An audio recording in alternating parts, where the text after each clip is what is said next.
as well. Half of his fans didn't work because they had been plugged in with one less pin. Okay, we're back online. Twitch. Yeah, I just need to load everything back up. Yeah, so. It didn't actually crash. It was Windows Update. Oh.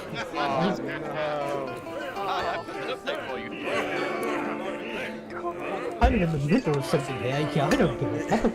You're updating. I say you're updating. It's like web computer issue. Well, it just went. It literally just went black, and then it was just like Windows Update. I'm like, fuck's sake. Oh, I've just realised all of this audio has been going through. It's alright.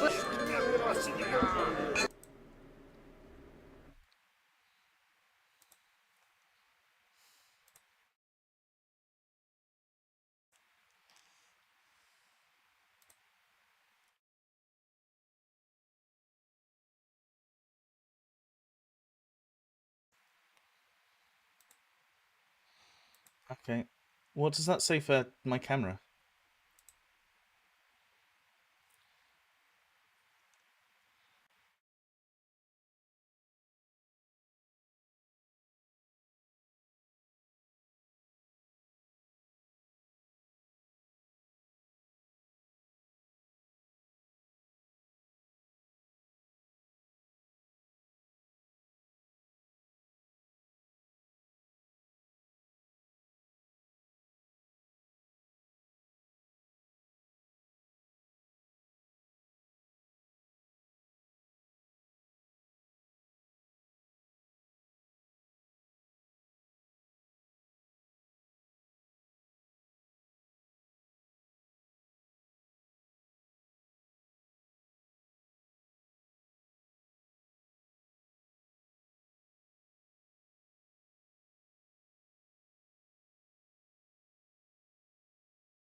I think we're back. Hello. Sorry about that. Minor technical issues. So we're back to where we left off. Just been presented with pies, bacon and eggs, etc., I etc. sniffed the pie. I tested whether you said it smells good, and I'm looking at Carter Smells good, like, yeah. is this safe to eat? I'm assuming, given Carter has probably like prior knowledge of ill-tasting pies, he's just gonna go for it and have just like a wee bite. You have a bite. Tastes good. Tastes like a meat pie. Does not taste like what you may have tasted in Barovia. Oh, and I made these as well. And he pulls out a cupcake tray, and there are these little cupcakes with black frosting on top, and he's managed to cut out little pumpkin faces that he's stuck on top of the cupcakes, and it's just like, if you want dessert. Okarak. Yeah, the food's Grabbed good. one. Give me a minute. Where's the restrooms? I'm just gonna put the pie down. I'm not going to eat any of the food. I'm just gonna munch on a ration that I have in my pocket. Toilets She is feels that too way. uneasy to eat it. There's a bit of a queue. Someone blocked one, so there's only like 2 out of the 3 in use right now. I mean, it's you know, George. It's latrines here. It's a bunch of benches suspended over pits, which you move each evening and fill the pits in. Nice. Yeah, but somebody still filled one of the pits. Oh yeah. Hermos tried something that disagreed with him. I mean, it almost seems as if Carter isn't really like even paying attention to directions. He's just asking out of politeness, and he disappears out to do the thing he does normally every morning. Yep. Okay. Strange. And Okarak's looking at all He the is very leftover food, strange. going, anyone gonna finish? Or... No, thank you. Claims it all. Hides it in a bag. Carter, make me a perception check, please, whilst you are doing what you are doing.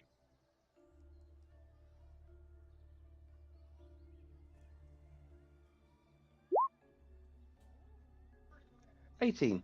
18. You, as you are sort of just disposing of what you need to dispose of, you glance up and you see a small, almost child-height figure in a cloak, stepping between some of the tents and just sort of scurrying down them. Do I get that edgy feeling? No, just looks like a child that's maybe lost its way from the main thoroughfare. It's Carter heading kind back of just towards that watches. direction. Yeah. Carter just kind of like watches for a moment, kind of looks as to where they've just come from. Looking back to where they just came from, you see what looks like a stall that sells like some kind of corn, maybe candied. You're not sure. Yeah, with he that perception finishes up check. and then. Yeah. With that perception check, the stall's not got anyone manning it at the moment. You get the feeling the kid may have just gone there and then left because there was no one there. Yeah. Fair enough. Yeah, he's just gonna sort of like finish up with what he's doing and then just head back to the tent. Okay. All right. So, what would you all like to do now? You eat of the food that George has provided you. You are fully rested. I haven't eaten any of it. Okay. Feed Those the of you Okarak's who want taken to eat. Laura's. Yeah. Okarak has actually stored what's not been eaten. She's keeping hold of it. I've just eaten one of my own rations instead. Okay. So, shall I show you guys around, or do you want to First, explore? explain that comment you made about the pumpkin turning into pumpkins. What do you mean? I mean, people have been turning into pumpkins. And is that normal? I mean, I've seen a lot of weird stuff from the Fae market outside, you know. There are people walked back and they've not been able to say certain letters and claiming that the world is suddenly purple because some of the colours have gone missing. So it's not really any weirder than a lot of the stuff that generally happens. Now, why did you need to be informed if we feel like we're going to turn into a pumpkin if it's normal? Because it normally happens outside the circus, outside the carnival, in the market. We've But had if it's one. outside of Basically, the if it carnival, how is happens that any of your inside- concern? If it happens inside the carnival, it means I- the Fae have wandered Yeah. through where they can't. Just the boss wants to know. We might have had one person inside the carnival that's turned, but the boss is dealing with that. He just wants to know. Stay close together then. I don't trust this place. Let's just find an exit. You want to, but you paid. You paid to get in. We paid to rest. We didn't have any choice. I mean, you could go if you want. Nothing's stopping you, but there's lots of stuff in the carnival. It's a carnival. It's like fire eaters and Swan Girl Amelia who thinks she's a vampire and... It won't harm to have a little look around, if nothing else. I mean, we don't want to insult our hosts. Alright, come on me. Just and George Thrax is just happily like trundling behind. like don't heading wander too out. far, Okarak. Don't want to Okay. lose you again.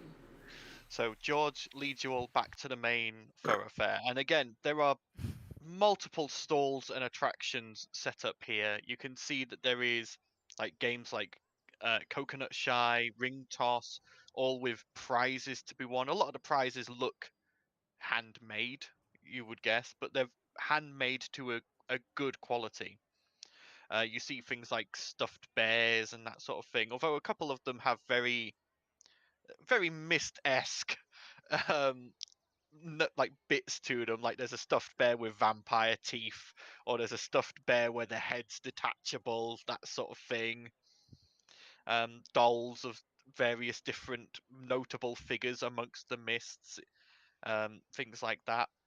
You can see you see in a distance a plume of flame come up as if it has been like spouted from a dragon's maw, and as you approach you see a large sort of 6.5 foot muscular woman currently juggling knives, and then she just sort of puts her head up and just blows out a burst of flame. Further along, Right, you can hear that. Ooh, ah. Yeah, she's Charlotte. Ah. She's lovely. further along, you see a woman with a number of baskets in front of her, and she makes this sort of sibilant hissing noise, and the baskets open, and out from within them come numerous large snakes that start winding around her as she begins to dance, moving in time with her movements. George has kind of noticed that Okarak is like probably the only one really in like. Is she the only one reacting, or are you guys reacting as well? Lara's just kind of looking around really nervously and doesn't like being around this many people. There's too many conflicting scents, and she's concentrating on keeping control of herself. I imagine after a short while, when Carter starts to ease up, he'll start sort of like almost bantering with sort of like people that he, as he passes by them, sort of thing. So yeah, he'll probably start to perk up a bit when he sort of like starts to feel more at ease. I mean, Carter, one of the main things that draws your attention is some of these stalls. There's gambling going on.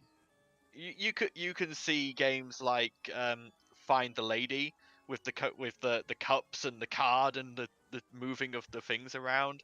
You can see what looks like a stall that specializes in blackjack. You can see another one that looks like it's maybe a poker stall. Oh yeah, Carter's definitely interested. He's like, Like, again, it's not to the same level as like a casino or anything, and a lot of them it's not playing for. Sometimes it's not playing for coin; it's playing for prizes instead. But you get the feeling if you had a word with these guys, maybe later on after the carnival's closed, you could get a few of them together for a bit of a game. yeah, no, yeah, Carter's definitely interested in some of the gambling ones.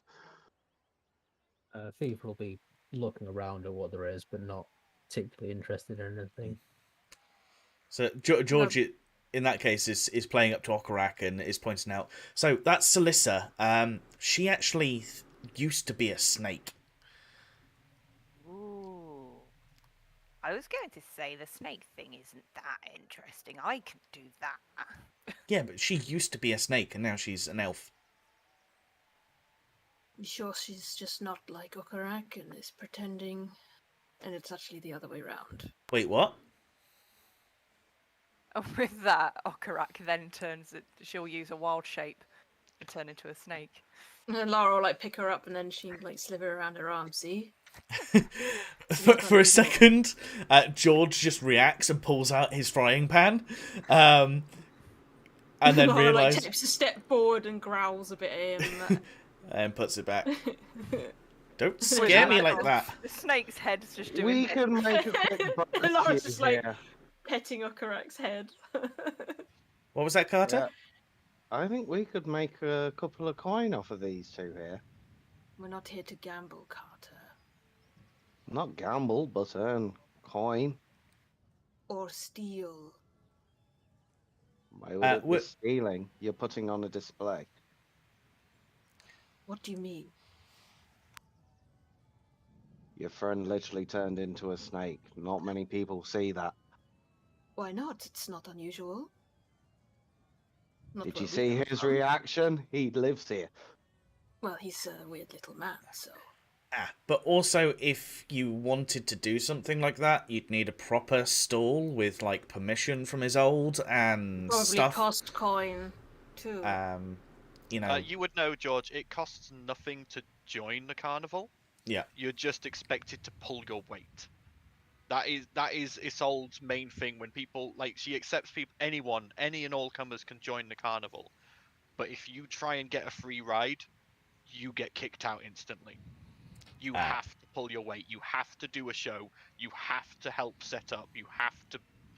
Everyone has a turn at every job in the carnival. Like one week you maybe are setting up the big top. The next week you're digging latrines. It's everyone pulls their weight. And I'll explain that, and I'll just go. See, yeah, it's not like a temporary. You can rock up for 5 minutes, do a little bit, get some money, and then disappear. You kind of have to. Well, again, people do that, but whilst you are part of the carnival, you pull your weight. Yeah, is the idea. And obviously, if you set up a stall, etc., then you're earning your own money. But things like food, shelter, everything like that is shared amongst the carnival. If you put on a performance in, say, like the big top, the money from there is divided in a pot between all the performers, and the entrance fee is divided amongst everyone. So everyone gets a bit of spending money. But if you open your own individual store, like you, George, if you make money off your stall, that's your money. Yeah. But there's not really anywhere else to spend it other than the local villages that you go past or other carnival stalls. And talking of my stall, there's just like a slight ticking sound as I've been walking around, and then suddenly, and I've got like a little timer. I'll be right back, and he runs back to his stall because he's got cakes in the oven. But what you see is like because his stall's like not quite a direct line, he is just like running and jumping over things and like walking up the side of things. Yeah, he's basically taking literally the fastest route he can get back to his stall, whether that's walking up the side of buildings or like jumping over things. He's pretty spry and fast. Yeah. As George leaves you alone, you all hear a voice go, "Well, you don't see that every day. He's a brilliant one, isn't he, that George?" Who are you? I mean, considering he's wandering around with a table on his back, and he's just jumped over that person's stand. Yeah. You What? turn and you see a sort of harlequin face mask underneath a top hat and a sort of still nice but slightly patchwork suit. And the person whips off their top hat, showing off this slicked back black hair, and he's human by the look of him. And he goes, welcome, welcome one and all. My name is Tyndall the Barker. Welcome to the carnival. Do you need... Why is this loud? Well, I'm a Barker mom. That is my job. I advertise everything in the carnival. This is so loud. Is there anything you gentlefolk are particularly looking for? Is there anywhere I can direct you whilst George is busy with his baked confections? No, just shrugs and look at Carter like she has no idea what to do. Well, the Big Top has a show going on right now. I believe Amelia is going to be putting on a show soon. Bit of trapeze, bit of acrobatics. Or there is the House of Horrors with Professor Pacali and his pickled punks. Only for the stout of heart, mind you. Okarax Punks are snaps drunk? back into her normal self and says, "No House of Horrors. No, He's no, no, still, no, no." still in Laura's arms. And just puts her down. Why Well, not? Well, It's only an amusement. It's usually used to scare children. What the? oh, it's No House of Horrors. it's No all House of the Horrors. weird creatures we've encountered on our journeys through the mists, along with strange contraptions, and obviously Professor Picali's own pickled punks. Still not sure where he gets them Punks. from, but he's got a good collection of them in those jars. Oh, that kind of pickled. Yes, What kind of pickle? as in vinegar, in formaldehyde, in a jar. What, like Preserved. this? Yes, Eat it. No, I would probably can't advise eat them. against that, ma'am. to make you ill.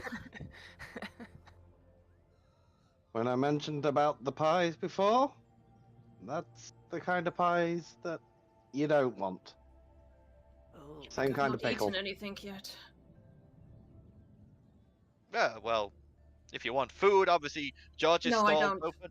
Oh, very well, very well. Let's see show. I want to see show. Well, it's a couple of copper to enter the Big Top, but please feel free. If Like we I say, must. But before you go, let me show you my special trick. And he goes to a mirror and walks in front of it. Behold, I am the soulless man. And you look in the mirror, he has no reflection. Okarax walks up to the mirror. You can see yourself in the mirror, but you don't see Tyndall. Laura's gonna walk up to Tyndall and just sniff him. You give him a sniff. He What's he go smell ahead, like? make a perception check. What happens if Fever walks in front of the mirror? 17. You get advantage because it's a sniff check Uh, because of your lycanthropy. 50. 17. 17. 17. Smells human.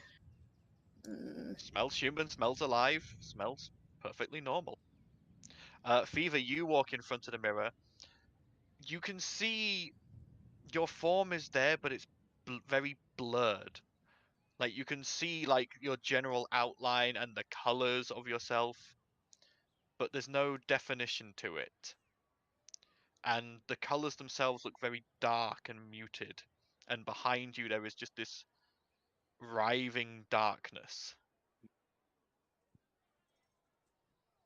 But Laura none of just the like, others, hmm? none of the others see the writhing darkness. You just see the slightly blurred outline. What do I see when I look in the mirror? You see yourself normal. If you look behind the mirror. Behind the mirror, nothing behind it. You'll just go back and stand Is next this to a it, right? unique mirror? I don't think I've actually discussed this before. Would Fever normally have a reflection? So previously, when you were, you believed yourself to be soulless, you never. Depends. How often would Fever look in a mirror? I mean, probably a past one occasionally. So again, you probably would have seen again this sort of very blurry outline, but it would have been before your encounter at the House of Lament. It would have been much more colorless. Since taking in the entity from the House of Lament, it's gained color and some slight definition, but like I say, features are still missing.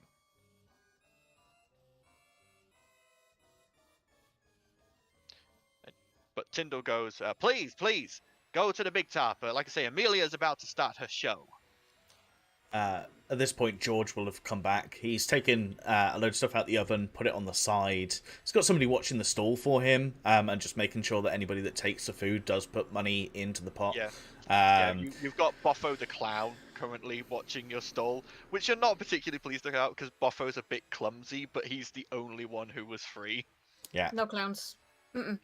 Nope. I just come back and just like... half the batch was fine, half the batch wasn't great. I've been trying this new thing. I'm trying to combine like a croissant with like a donut. I call it a donut. Sounds delicious, George. Sign me up for one when you get it perfected. I've got 2 here. Ah, thank you very much. Tyndall takes it and somehow, like, he lifts the mask just enough to slip it underneath, but doesn't remove the mask. Do you want me to do a performance check to see if these actually came out okay? Yeah, please Yeah. make me a performance check. He bobs all over the floor.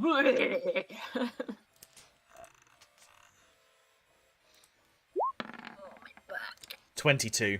22. Tyndall goes, I'd suggest making sure you give some of these to a soul. She'd really like these. I'll put this one back in my bag until I see it then. Alright. Oh, I feel like in his pocket, covered in all lint and shit. By the time we bring it out, it's gonna be. I've got greaseproof paper. What do you take me for?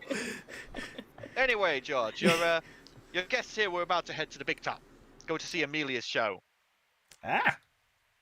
Oh, we've got to hurry up. I think isn't it like 2 minutes? Probably. Off you go. Go then, I guess. Okay. Okay, As you arrive at the big top, there is someone taking entrance fee, which is 3 copper. Oh. I'll pay for you, Okarak. Okarak actually literally pulls out her pockets and she's got no coin. Right, so was it 4 copper each? So 3 copper per 3 person. copper each. So I'll pay 6 copper for me and Okarak. I'm not sure if I just didn't add gold, but I have none. Yeah, I don't know whether that's done on. Yeah, intentionally or Fever, not, Fever, but you I've would got have some nothing. gold. You would probably have about 10 gold on you, in general. I've got nothing as well. For some Yeah, reason. Okarak, you would Yeah. probably have nothing. No. You did not come from anywhere where you needed money, and then you didn't really find anything in the House of Lament or in Victal. Yeah, she's like, oh. I've paid for Okarak and myself. Yeah, I'll pay for myself. Yep. George, you don't have to pay. You're, No, you're a carnival worker. I just go, oh, Bob, I've got your slice of cake here that you asked for. Oh, thanks, mate. I'm starving. It's been a long shift. You just watch him start eating it as he puts the copper away and waves you all in. As you go in, you see this big top is set up classically. There is the large open area in the middle, 3 large poles sticking up, leading up to the roof, and there is a number of trapeze set up and no safety net, surprisingly, but a number of benches around the edges. And as you go in, you hear the sort of mage lights that have been set up go down, and then a spotlight comes on one of these high platforms. And George, you would know this is Amelia who steps out. She's got long black flowing hair, dressed up in a black leotard, very pale skin, and a pair of bat wings coming out of her back. And she begins doing this like gravity-defying performance, looping from trapeze to trapeze, drawing oohs and ahs from the crowd. Every now and then she'll like let go, glide for a bit on her wings, and then catch the next trapeze, just doing all of these strange and weird stunts in the air until about 15 minutes later she ends her show with a bow and there is wild applause. Are those wings real? She's a vampire, so... What does she think she is? Or Do something. vampires have wings? I mean... Back when I'm from, there's stories of, like, vampires turning into bats and stuff, so why wouldn't they have wings if they wanted them? Guess. I'd say that was worth 3 copper, wouldn't you guys agree? It was very entertaining. It was adequate. It was adequate. You can do better. Hmm? It was adequate. You can do better. I said I could do better. I just said it was adequate. What's the issue? She'll look at you like completely devoid of emotion, just does not understand what you're trying to get at. She's like, I just, it was just okay. Like, what? What? You'd I get don't on allow really to not well with the enjoy. professor. I see you and him, like, really getting on. Who? You and the professor. Who's the professor? Professor Picali. With the pickles. Yes. I don't like pickles. Weird and wonderful stuff, though.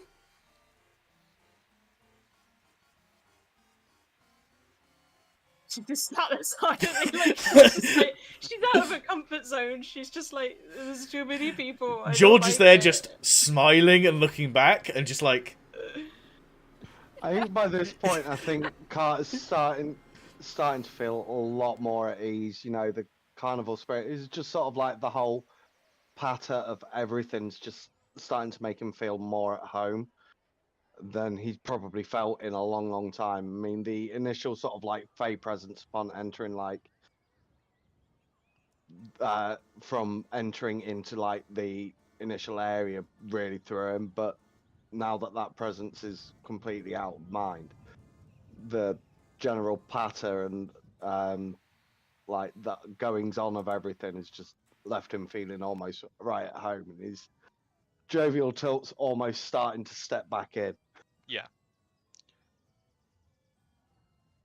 So, as you guys leave the big top with George trying to figure out what to show you next or where to guide you to next, I need everyone to make me perception checks, please.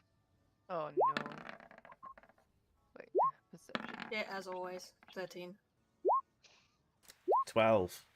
I'm not rolling well tonight. Oh, Damn. 17.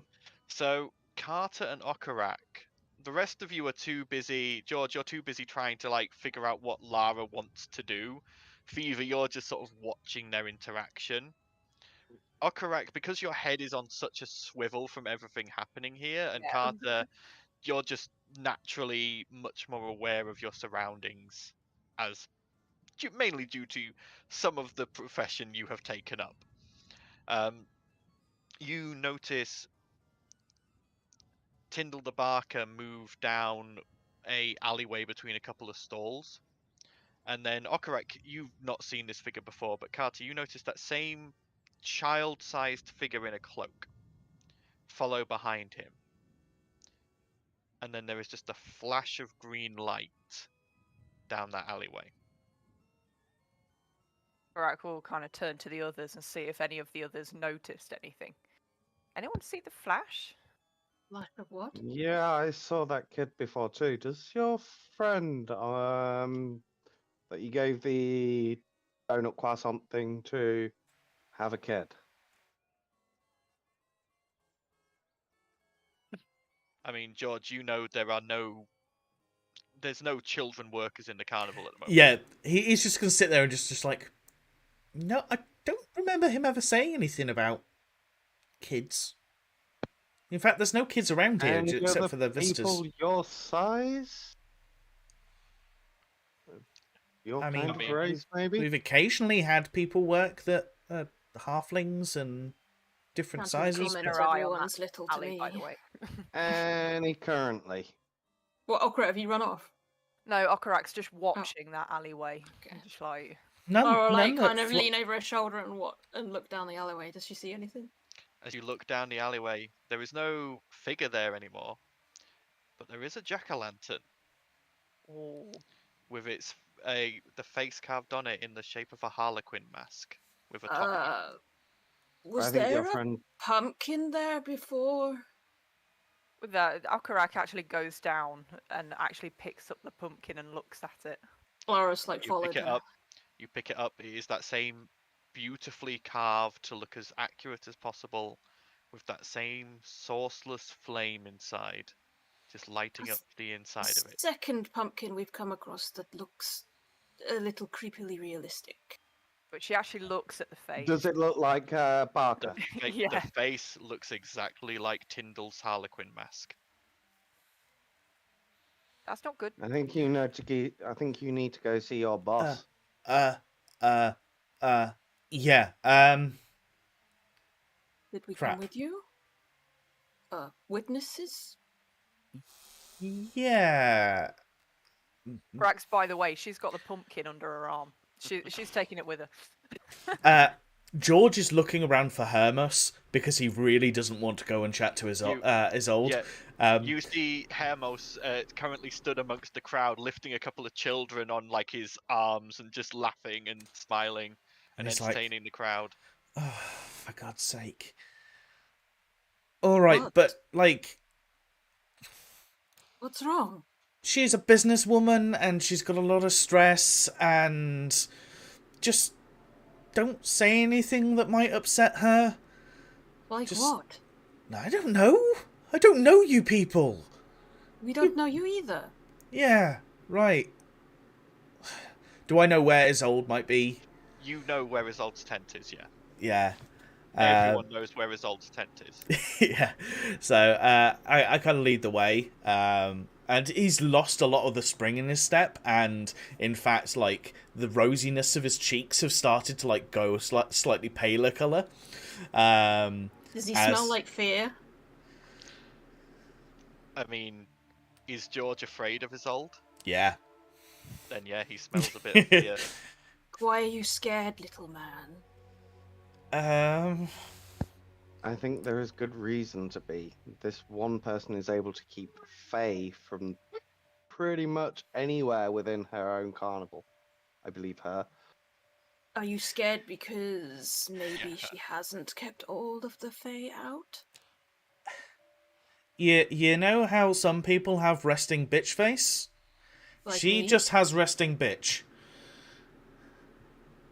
Meanwhile, all this is going on, and Okarak's gonna go, just gonna try something. Puts the Careful with that pumpkin pumpkin. and attempts greater restoration. As you cast Greater Restoration, the pumpkin shines and then starts to bubble and writhe before forming back into Tyndall the Barker, who goes, "Ah! What the? Right, okay. You were a pumpkin. Where did that child go? What child? I'll A small child. I didn't get a good look at them. But In a black cloak. yes, I didn't get a good look at them, but they came up to me and said, trick or treat, and then I'm here. What happened? Okay. I haven't got that prepared shit. I've only got lesser. Did you give them a treat? I don't remember anything. Did you say anything? The child said that, and then I was here. What's going on? I think they turned you into a pumpkin. A what? Hey, what? I turned pumpkin. back. Yeah. Okarak rescued you. Pumpkinize you. Okay, which way to the tent? Yeah, we need to tell your boss. I mean, by this point, you're pretty much outside Isolde's tent. Yeah. I'll be least right now- back. Okay. With that, Carter just takes off in direction of the stall from earlier. Carter! Should we wait? Were you running off on your own?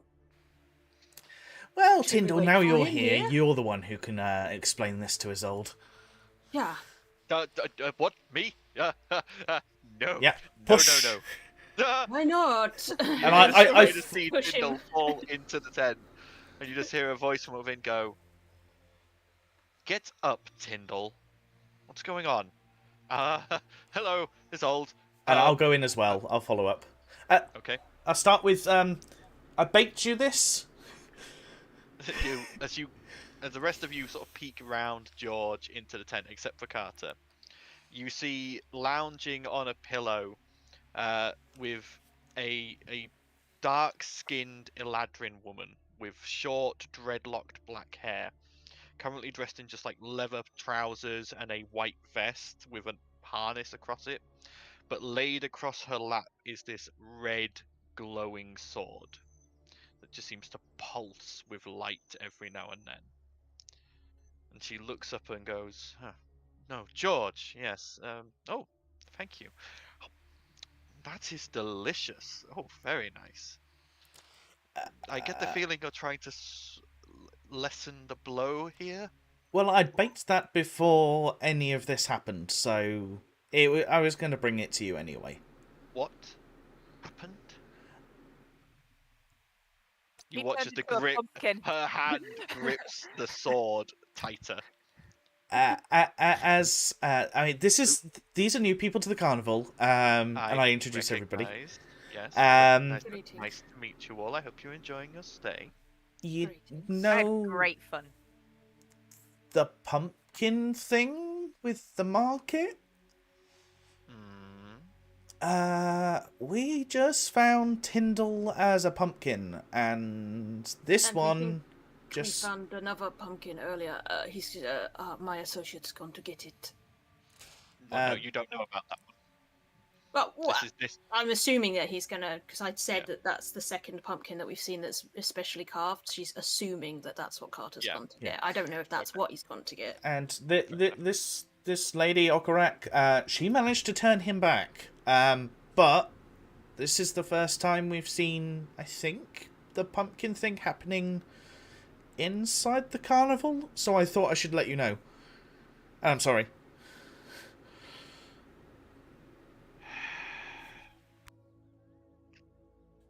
You see as she sort of grips the sword and it glows brighter for a second.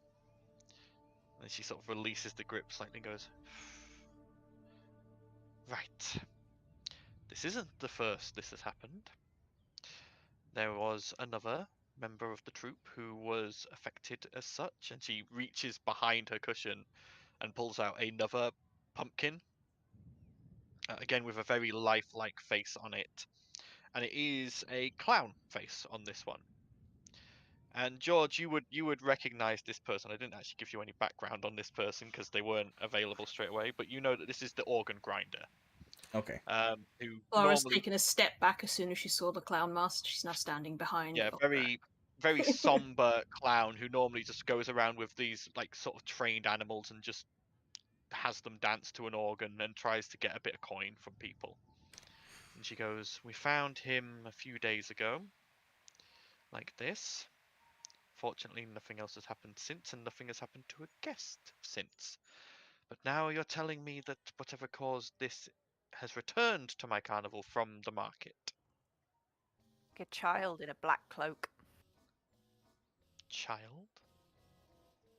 Yeah, he said the child said trick or treat, and then he suddenly turned into a pumpkin, and I turned him back. Well, you have my thanks for turning him back. I'm assuming you could maybe do the same from this one? She looks and she said, I can only do it a couple of times. I don't know whether lesser restoration would that work. Best to save it for when we need it then, just in case. But we really need to find the source of this issue. George, can you go fetch Hermos for me? Yeah, definitely. And he just... The moment she says that, he darts right out of the tent because he does not want to spend another second in there. Yeah. In the meantime, Carter, I'm assuming you went back to the store where you first saw the child. Yeah. Yeah. As you run up to that stall, again, you can now see there's a few people who've gathered around it because there is this plume of black smoke coming from it, and you can smell burnt sugar. And you can see that it was like a candy corn stall, but you see that apparently some of the corn had just been left, and it was just cooking constantly, and it's now burning. But as you were near it and sort of duck around the people, you do see behind the stall a jack-o'-lantern with a very lifelike dwarven face etched in a mild surprise upon it. You lot, fetch water Fetch someone who knows how to work these ovens. Get it turned off. We need to stop this. Fire, burn, carnival, dance. Not You gonna be watch- great. You watch as one of the carnival hands nearby comes over and immediately just starts turning things off and getting things sorted. Right. I need this pumpkin. This is going somewhere important. Thank you very much. And with that, he's gone. You pick up the pumpkin and start running back to Isolde's tent. Yeah. At about the time where George comes back with Hermos, you arrive back with the pumpkin. In the meantime, Isolde has sort of just been sat there, just gently stroking the red blade and going, I hope you can all bear with us with this. It's a bit of an issue that we've been having. Seems like it. Yes, it's only been affecting the market out at the edges until now, which obviously I'm not really fussed by. I don't like them, and I don't mind if they get turned into pumpkins. I feel much more strongly about members of my family, my carnival, being turned into such. And That's I will be understandable. even more upset should it affect a guest. Because once it affects a guest, then the guests will begin to talk. And when they begin to talk, they begin to blame the nearest outsiders. Inevitably, us. And I don't want another situation with torches and pitchforks. It takes a lot to pack up this carnival. I don't want to be doing it in a hurry. Yes, I Not understand. in a long going. Pitchforks Yeah.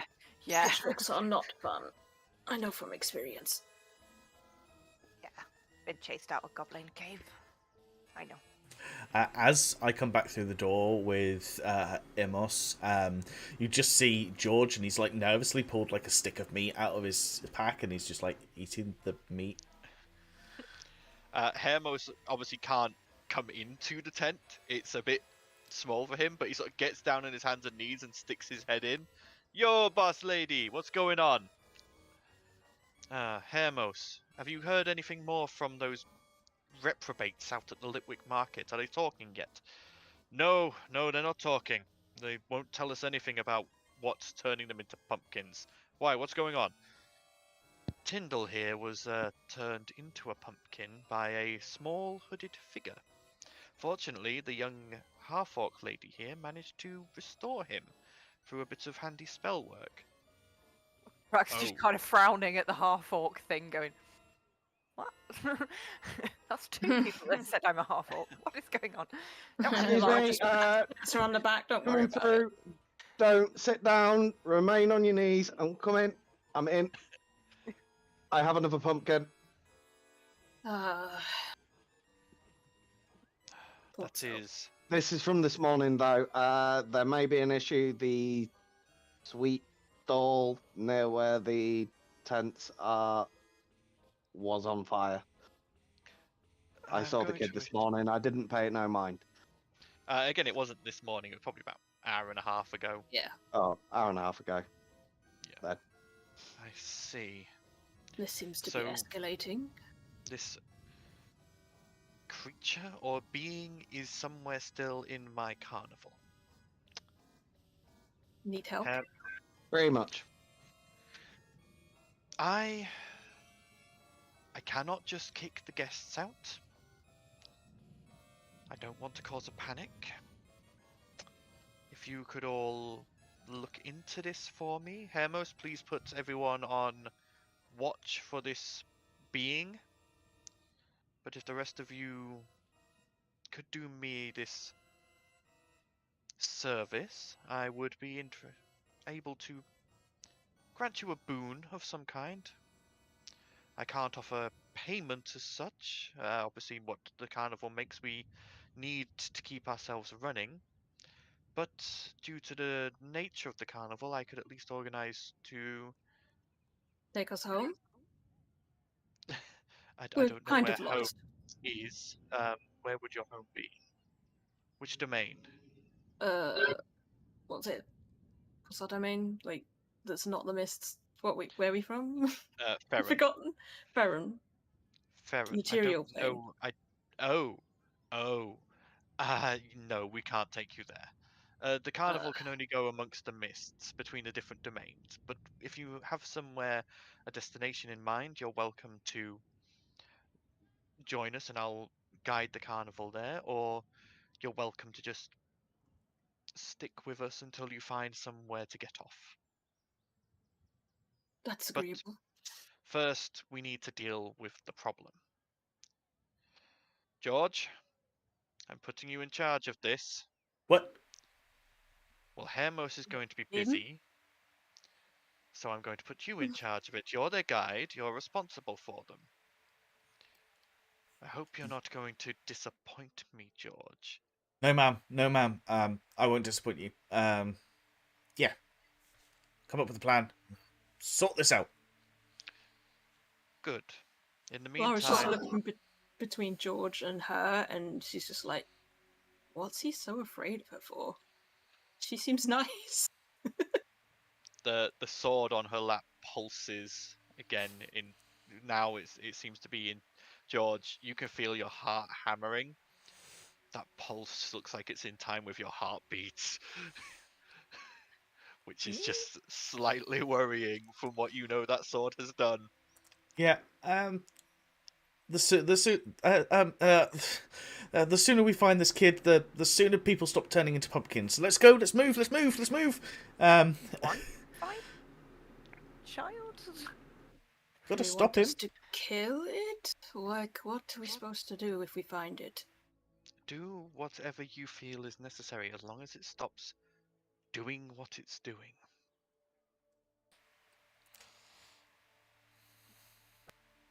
Right, yeah. Hunting. And then Laura Yeah, will have actually to go look plan. excited at the At concept the end of of the hunting. day, if it's guilty, and at the word guilty, the sword glows brighter, then judgment will be given. Let's hunt. Okay. Let's go. Sounds good. And with that, Carter just kind of leaves the pumpkin at the foot of this person's like feet and like, I'll let you look after this one. We'll go make a plan. Nice meeting you, by the way. My name's Carter. And with that, he sort of like turns around to sort of like try and leave. A hand snatches your arm, Carter, before you get to leave, and you turn and you see Isolde holding your arm. The other hand still holding the hilt of this glowing red sword. I know a shifty one when I see one. Do anything untoward in my carnival that will make you guilty. And know that judgment is waiting. Keep your hands in your own pockets. I fully understand. Good. I wouldn't want to get Nepenthe dirty so early. Of course. And then she lets you go.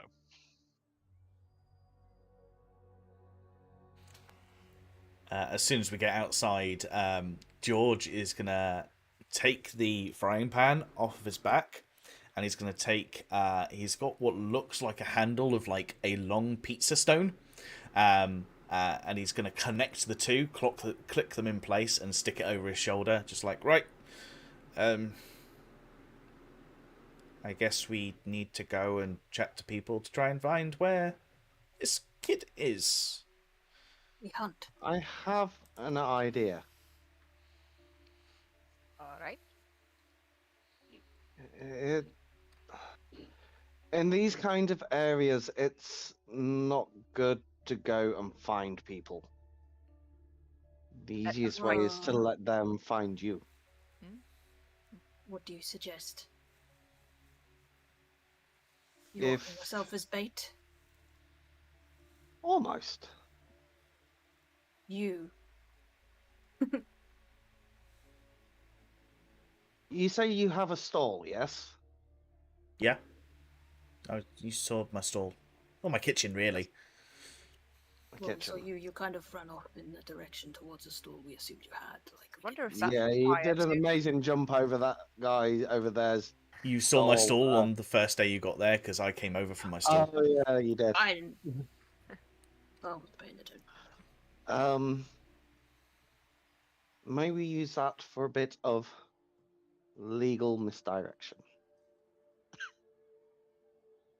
Depends exactly what you're doing. If you mess up my oven, if it stops heating things properly, I can't cook I'm things the not way going it to should touch your be. oven. I'm not going to touch your oven. I just need the table. Maybe 3 cups and a bowl, or even a bread roll. Okay. You're just going to copy another stall? Yeah, some of that patter's all right. I don't think that's going to earn you any favors with the other table. It'll bring people in. When people come in, they give information. With our games and this fine young man's cooking skills, we provide entertainment and refreshments. Just a note. I'm going to allow it to pass this time. But Greater Restoration does require material components, diamond dust worth 100 gold pieces. Damn it. So, Okarak, you kind of cast it the once, that's fine. But for another casting, you will need that material Okay. component. Or We'll just say she stole those components off somebody. yeah, in a for you, previous life. you Yeah. probably didn't know it was diamond dust. You just thought it was sparkly glitter dust. Yeah. But yeah, so you will need to either find some more diamond dust or find something to act as another reagent for Okay. the spell. That was my Okay. fault for not checking the spell when you cast it. Sorry, first time playing a druid. We can go do your idea. I've got a little bit of an idea, kind of like a work in progress idea, and we can throw all our ideas together and see what sticks. Of course. Okay, so you guys start heading towards the stall. Everyone make me perception checks, please. My stall is on fire. Oh my god, at last, 25. I rolled something good. 20. Nat 20 Nice. for 22. Even when I Okay. roll good, someone just rolls So- better and makes Sorry. shit. Well, God damn it. 25 is actually the best, and actually is the only one that is going to notice this because it rolled Really? a 24 on its stealth check. Oh yeah, I So- suppose, yeah, nat 20s, it's only really in combat Yeah. with it. Yeah. Yeah. Thanks. So as you are all heading through the carnival, you just sort of see you're sort of discussing the plans. Lara, now that you're in proper hunt mode, your senses seem to have sharpened, and you keep just glancing everywhere, and you see over by a stall which is selling like cooked meat. Next to it there is a juggler currently juggling what looks like just like some nice multicolored balls sewn together. But you see in the crowd of onlookers watching rapt attention a small humanoid figure dressed in a black cloak, just apparently watching with rapt attention this juggler. Guys, over there, by that stall, that one watching. That the one? The one?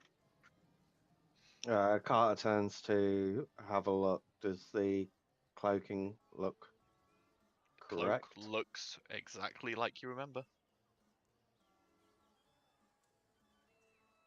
It could be. Closer look, or are we going to do our plan? I think it might be worth having a closer look. We're here as mostly guests anyway. Blending into the crowd shouldn't be too hard. Easy for you to say. You're I- not a few heads and shoulders above everyone. I can blend in fairly well, and you just see George takes a ring from his pocket, sticks it on, and he goes invisible. Really? Fucking really? I'm sorry. No, we did not agree on this. I've done that as theatrics. I've just cast invisibility, which is one of my Ah. spells. Right, that's fine. I was about to say, I did not agree on letting you have this item. Tolkien's like, oi.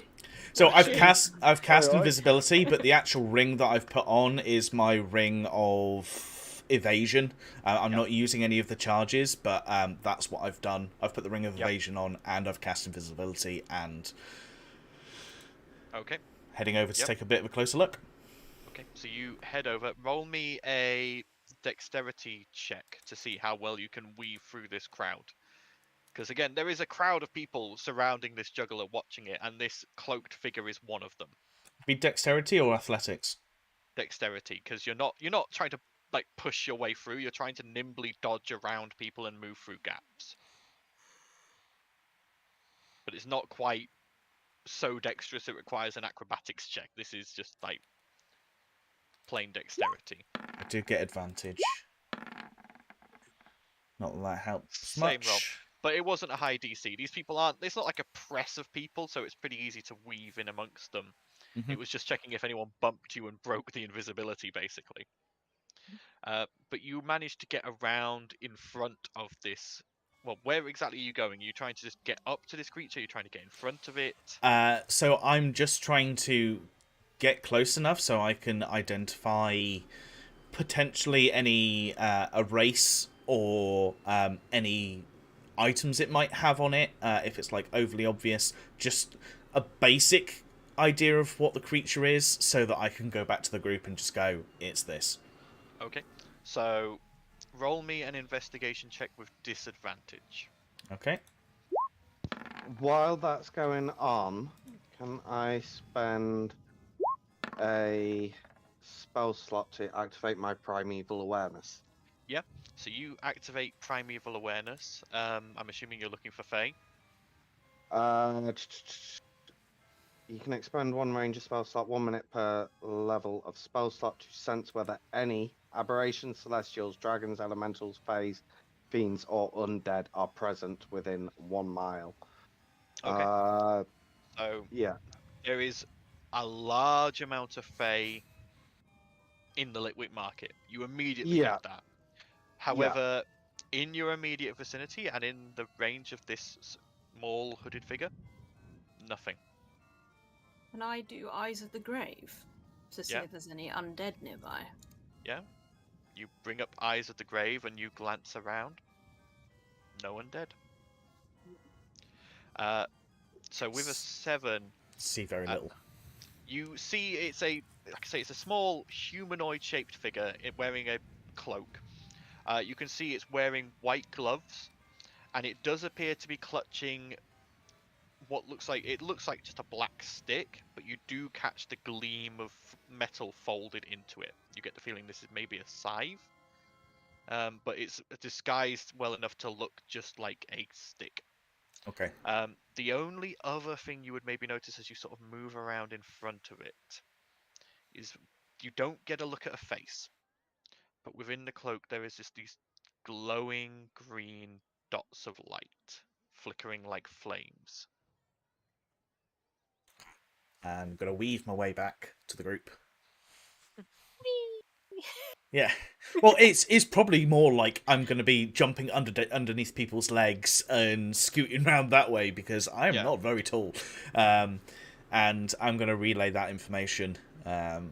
Just be like, didn't see much. This is what I saw. Yeah, I'm Don't pretty much detect going to any relay what. undead. I will confirm the no undead. I will also explain that I do not detect any of the other ones that were part of my hunt. So this thing is definitely humanoid, I would say. Looks humanoid to me. It's at this point you see the juggler has finished, and the crowd begins to disperse, and the cloaked figure dashes off down towards an alleyway between the tents again. Spry little following? thing. Oh, I don't know. Sorry, just kicked my cat by accident. I'll do whatever you guys do. Where do them tents lead to? Does it head to... I would know where they would head to, I'd imagine. So going off of the main thoroughfare, it just leads to sort of like general storage tents, workers' tents, a couple of other stalls maybe, but nothing important. Just generic tents. some supply stuff. Think it's hiding out there, popping out when there's noise to find its next victim. Possibly. If we're gonna follow We're him, we're gonna looking follow for him someone quick. isolated. Let's go. All right. Okay. So, as you guys begin moving, are you going stealthily or are you just following? Stealthily. Don't want to get Yep. seen. I want to catch Okay. it by surprise. Go ahead and roll stealth checks for me then, please. 23. Say stealthy. Would I get advantage because I'm invisible, or? You would get advantage because you are invisible, yes. Just because I've never played Ranger before, do I get anything for favoured enemy? What's your favourite enemy? Maybe enemies, Humans and attacking goblins. enemies. It's got No. nothing to do with No. stealth. Oh. No. So That's more to do in battle. That's important. yeah. 16. Well, it's for tracking as well, isn't it? So, Recalling information. group Yeah. check. Where did I? Yeah. So, with a group check, you guys do manage to pass the DC there, with more successes than failures. Just. But you move down between these tents, and you see this creature sort of scuttle along, and then sort of stop next to a tent, and just sort of seem to just stand there. It just seems to be looking around, taking everything in. Then start scuttling off again, and you can see it moving from sort of stall to stall, occasionally stopping to watch a performer, and then moving off. Eventually, George, you see Amelia the vampire heading towards her tent, and the figure stops, watches her, and begins walking in her direction. Oh, you can catch him red-handed. Yeah, or stop him doing it again. And George is going to kind of speed up. Maybe not into a run, but like go faster so that he can kind of get there to help his friend. Are you following? Yep. George, as you draw within a certain distance of this creature, its head whips around right and looks right at you. You're still invisible, but it's looking at right where you are. And you can see these dots of green flame flare up, slightly brighter, but it doesn't seem to be able to see you. Okay. I'm still moving towards. It can sense you moving towards it, and it goes, "Who's there? Who's there? I can feel you. Why can't I see you? Why can't I see you?" You have the Smaug in The Hobbit. I smell you, thief. Would I be within 30 foot of it now? You're within 30 foot. I stay. No, has it got a somatic component? No, verbal component. Because the somatics, yeah. I just go. It's fine. Just a carnival goer. Chill out. And I cast Charm Person. Okay. Let me check something real quick. Is it a purse? Depends on how charm. A humanoid I can see within range. No, you feel the spell go off, and it washes over this being. They stiffen, and then you've cast a spell, so your invisibility is now broken. Yeah. And it now can see you, and it just gives off this grin as it leans forward, and its hood pulls back slightly. You see a jack-o'-lantern head with green flames within as the mouth moves and shifts, and it goes, "Trick or treat." I need you to make Lara's me a gonna charisma howl. saving throw. You guys are further back. Charisma saving throw. Yep. Cool. How far back 15? are we? 15. Yeah, that's what I said. I thought we were following him. Yeah, I thought As they were right you- behind me. as you're following him, but he sped up faster than you. So you are still about maybe 20, 30 feet further back than he is. Can we see the pumpkin? Yeah, you can see this. Yeah, You watch that's what I said. I as- see the pumpkin and I howl. Yeah, but it's already done this. You watch as George Longshaft slowly morphs and changes into a pumpkin. Well, does it count as a spell or is it an ability? That's an ability, and it's at this point I'm going to have to ask everyone to roll initiative. Including me as a pumpkin. No, Nope. you are now completely. What is it with you and destruction management characters, man? Like, I thought charm person would be helpful. It would have been if this was a person. I forgot to type my token again, so I got 7. That's fine. Correct. below double digits, so Steph, always the way. Yeah.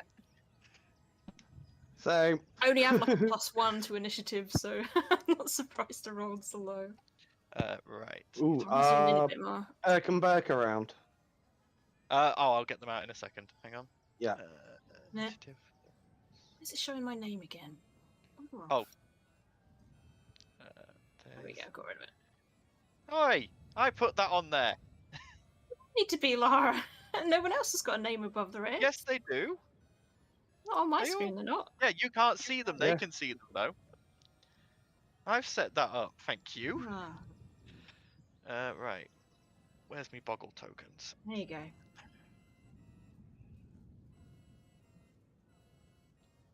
Ooh, bit Nah. big there, Herc. I was gonna say, I thought they were little. And there's Burke. And I'll give you control of them. Was then it I'll Dirk and actually get Dirk? some. Yeah, Herc and because Burke. William got squished. Oh, yeah. Hang on, I'm just waiting for Roll20 to catch up. I've got to find the stat Me. box for Boggle the stat boggles. Yeah. There we go. Controlled by. This is my fault for not being prepared. Always be prepared, everyone. Be prepared. Be prepared. I'm not going to sing the rest for copyright reasons. Okay. Points. Combat music.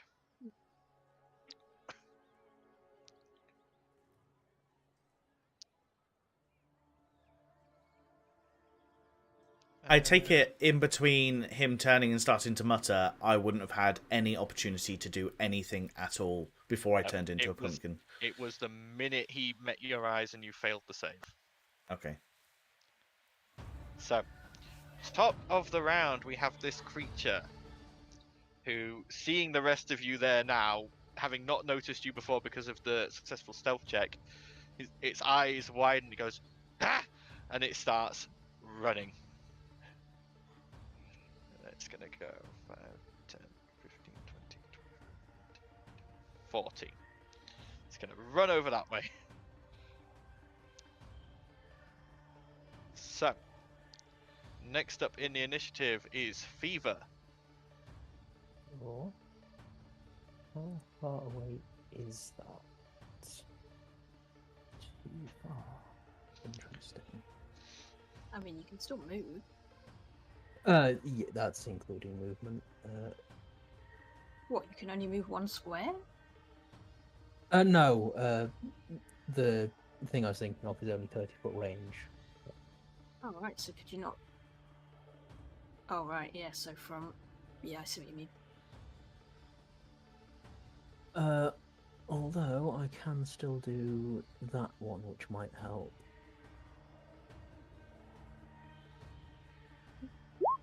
Let's see.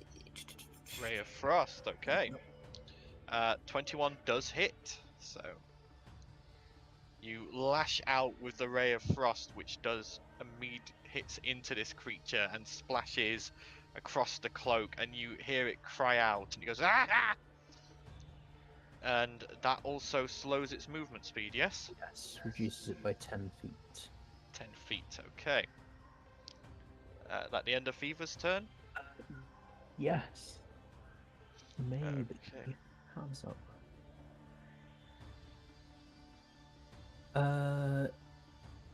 That's a bonus action. Hound of Omen. Oh god, not the hound again. How I the forgot. boys? I forgot The about this. boys. I forgot about Oh, the the blooming boys. hound. Yep. Right.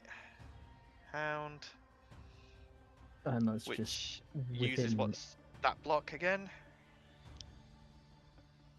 Uses Direwolf, I think, plus some. And it uses It's your medium, not large. It gains. Counts as a Uh, monstrosity, not a temporary hit beast. point. Half your sorcery level, so 5. Yeah. It's not the beefiest of boys, but it's a boy. Well, that's 10 hit points on top of regular. Alright.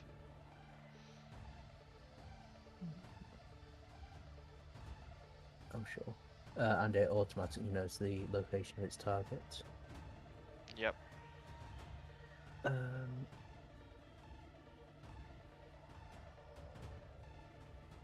Where is it summoned?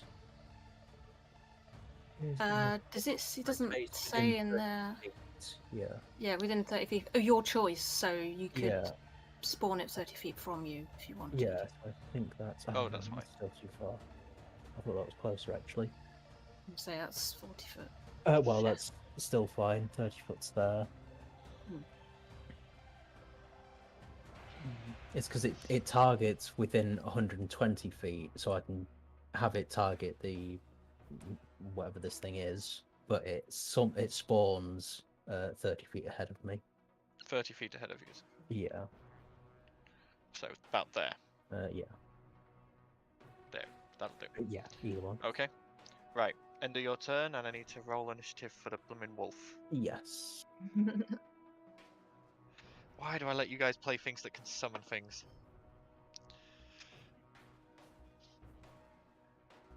Because summoning is fun.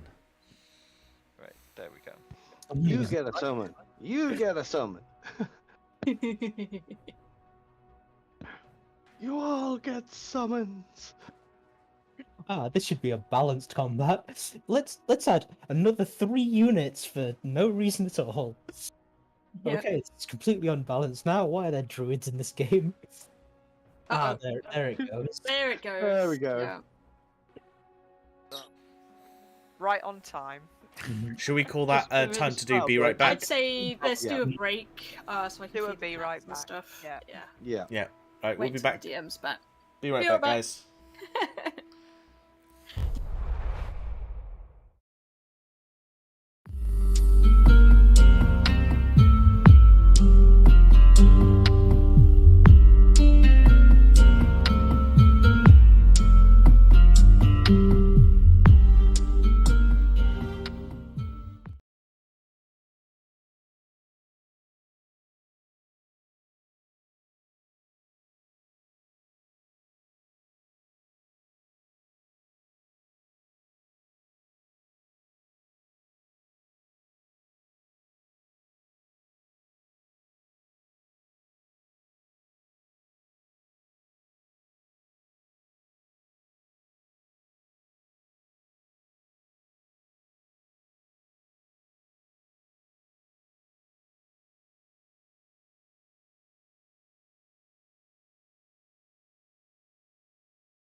5. Hello. But- Hello.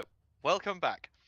Sorry for the technical issue there. That always happens to me at that time every day, but it's a useful time for a break. So hope you all enjoyed your break and got what you needed, etc., etc. Back on with the combat. So Right, had End of Fever Fever's finished his turn. turn? Yeah. At the end of Okay. Fever's turn, the creature is going to use its legendary actions. It is going to use 3 of its legendary meta. actions. What? Should No, you it's not not. be changing your mind just because I gave you No, forewarning. I was about- already planning to do legendary actions. Thank you. And it is going to use its legendary action to do Hallowed Breath. So I need both the doggy and Fever to both make me dexterity saving throws, please. Other ability as well.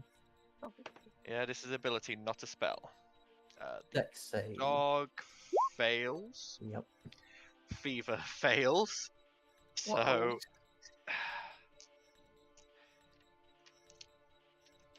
you watch as this small pumpkin-headed humanoid turns around, breathes in deeply, and then blasts out a cone of green fire. Green flame! So Fever takes 17 fire damage. Uh-oh. Is that already halved or? So if it's halved for you, then you need to halve that. So it would be 8 fire damage. Oh yeah, because you're a fire genasi, aren't you? Yeah. Yep. So, but the wolf takes the full 17. Yep. So I need to just figure out the amount that is. Takes it down to 25. But you will then also take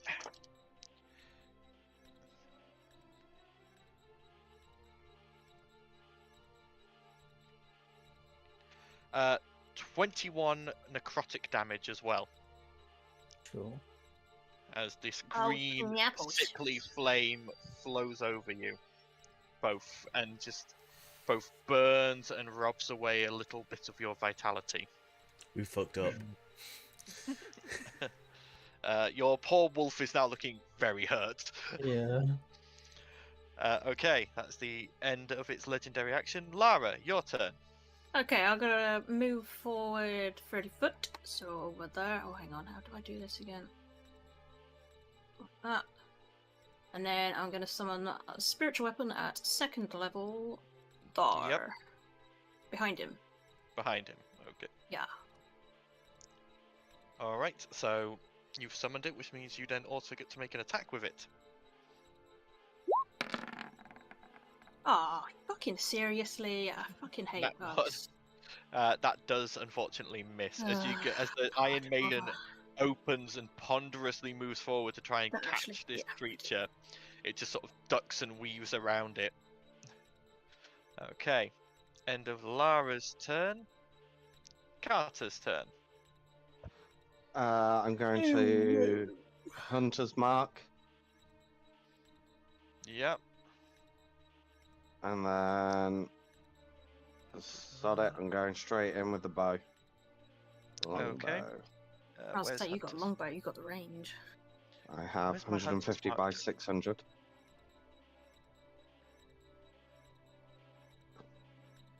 Okay. Just updated my token on stream. Why you made it a pumpkin? Yeah. 28. 28 hits. Okay. For What? You're- 9 piercing damage. I just- don't have sneak attack. Well, I'm just double checking. Your bow's not magical, correct? It's not, no. Okay, as that This is bolt, gonna be a as that problem. arrow hits in, it doesn't sink in as far as you want. Okay. But for the sneak attack damage, which is magical. The hunter's mark damage, yeah. 3. 3. Yeah, Hunter's Mark. I'm also going to order Erk and Burke to try and glue it into place, so they're going to move forward. Yep. So I believe Uh, it's 25 feet for a boggle. 30 feet. 30 feet. So 5, 10, 15, 20, 25, 30. They're just gonna dash to try and get somewhere nearby. So Yep. 5, 10, 15, 20, 25, 30. So we're gonna have one there and one up there as Okay. they sort of like split around. All right. Okay. At the end of Carter's turn, the creature is going to use its last legendary action. Yeah, the wolf is. Who's in range for that ability? Let me check. Must be within 30 feet. So it's going to probably be the wolf. Actually, no, the wolf's fairly hurt. It's going to be Herc or Burke. I'm going to roll a d6 to the side. Herc. So he's going to use a Visage of Fear. So you watch as it turns its head towards one of the boggles and just like reaches up with these gloved hands and grips its jaw and just sort of rips it open, and this burst of green flame comes out along with a.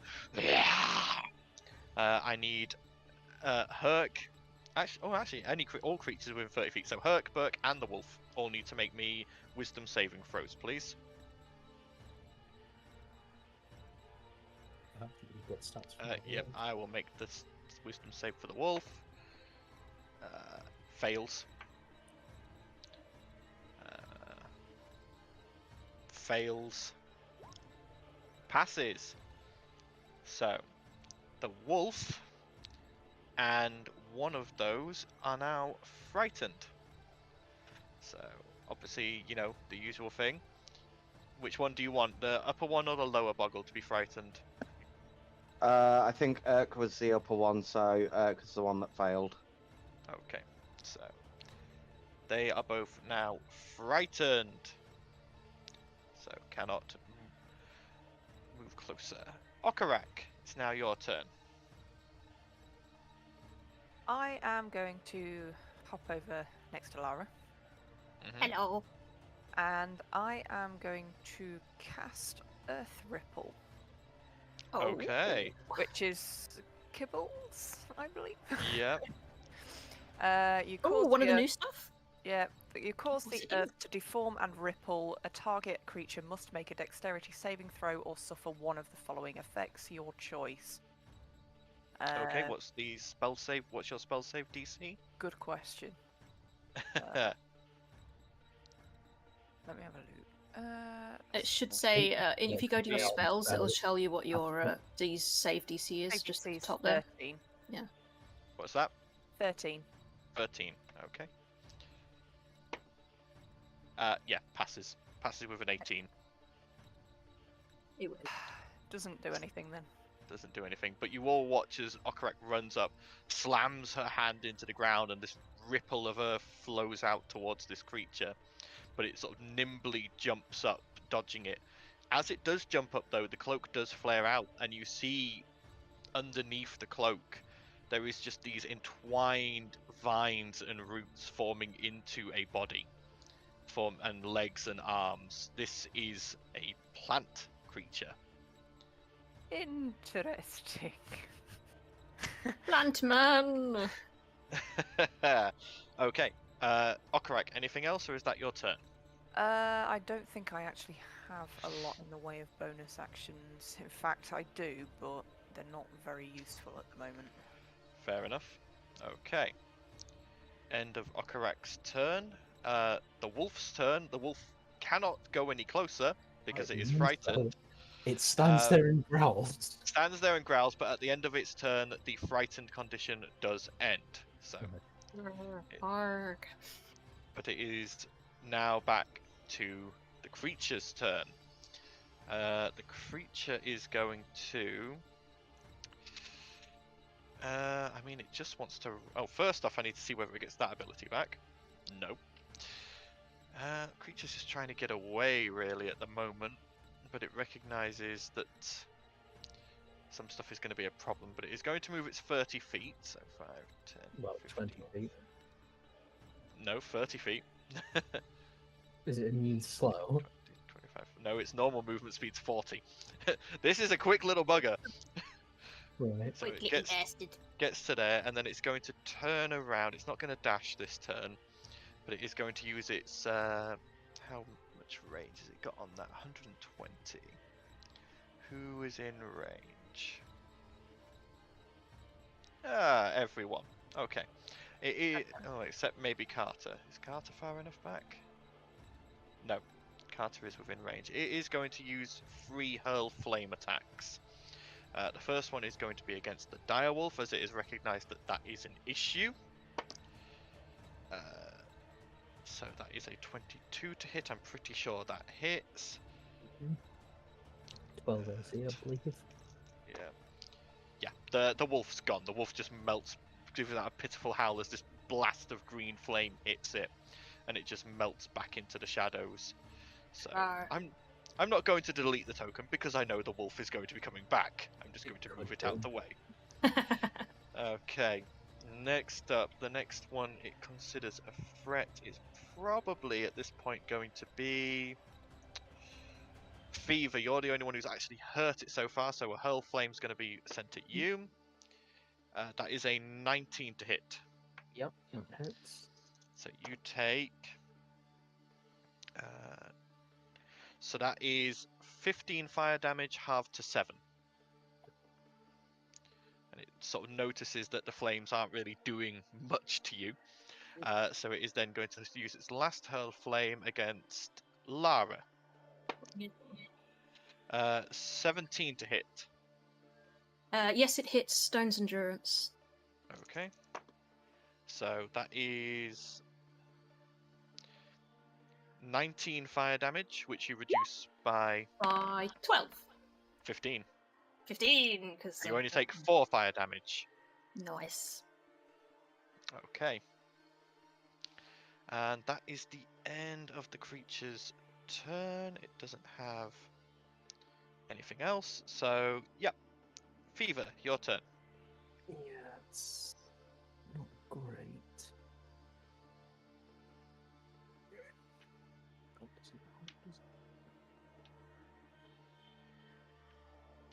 Probably.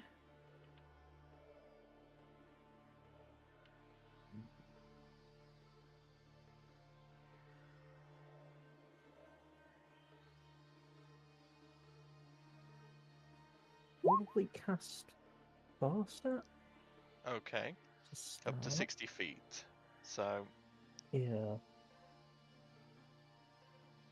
so you're now concentrating on that. Yeah. Oh, spiritual weapons concentration spell, isn't it? Yes. Yeah, so you'll need to concentration marker Yep. on me as well. There we go. So with that and movement, I can get to the edge of the screen. Yep.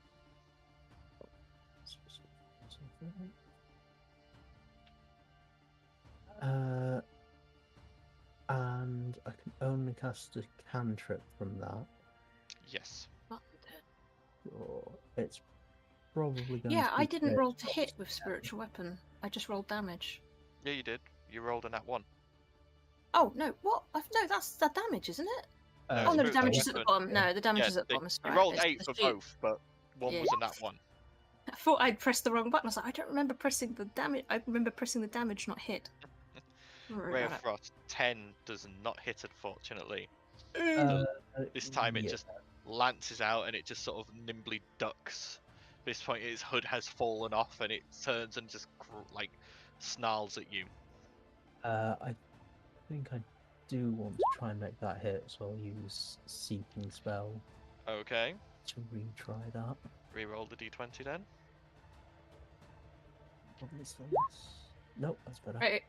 That does Much indeed better. hit. Oh, 7 points of damage. Okay. and it keeps the reduced Yep, movement speed. Keeps the reduced movement speed on. Okay, so Oh, here's Yep, that one. Okay, that cool, does cool. hurt. Okay. At the I end of your remember how turn, to Fever? move. Yes, that's everything. Okay, at the end of your turn, seeing you get there, it is going to use 2 of its legendary actions to do Harvest Rush. And It's going to use. You've slowed it, so it's going to have to move slightly slower. So it's only going to get 20 feet instead of 30. Where are you running? 20 to get to there. Okay. Lara, your turn. Okay. It's currently gone behind the tent. That's just so I can actually see how far I'm going. So I can't see him from here, can I? No, there is a tent in the way. But you saw which way it went. I'll send my spiritual weapon to there. Okay, can only move 20 feet in a turn. Oh fuck! Where was it? I didn't press the button. It was like there, so it should go to here. here. One back. There. You just move it. Yeah, I've moved it. That's where it goes. Okay. That would have been a bonus action to move it, wasn't it? So I can't move any further forward, can I? With No. anything. And I've used my bonus action, so I can't do anything else. So that's it. Well, it's a free action to move the spiritual weapon. Oh, is it? Oh, so can Yeah. I dash? Yeah, you can dash. Yeah, that's... Okay, so I can move another 30 feet, right? Yep. I still can't fucking see him, but there you go, I'm up there then. Okay. Carter, your turn. Oh, because I clicked the wrong button. Okay. Is it the pumpkin? Yeah, that should have been additional 8 damage. It's because it's... Additional 8 damage. Okay. Yeah, because it goes up to 2d8. I pressed the 1d8 one. Alright, okay. Oh, yeah, I see you. Yeah, I Okay. forgot how cantrips work in this one.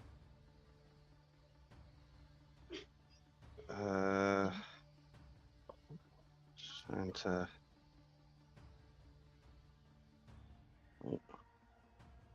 How big are those tents? Are they like quite big or are they little? They're about 10 feet, not huge. In height, I mean. Okay, so How- I'm how going well to. cut do they look? What was that? How sturdy do they look? Oh, not sturdy at all. Oh, okay. So I'm going to move to there. Bonus action. Dash. To here. Would I be able to see Yep. it from here? Yeah, you can see it from there. Okay. Yeah. It will have half cover because of the tree, but I was going to say, are they trees or bushes? Yeah. actually it would only have about quarter cover, so Yeah. I'm going to loose an arrow at it. okay. 29 29 does to hit. hit. Okay, so that's my base damage, 12 piercing. Yep. I'm actually going to remember half of my features. So, Dreadful Strikes can come into play, which is 1d4 Like psychic damage, Nice. plus my Hunter's mark.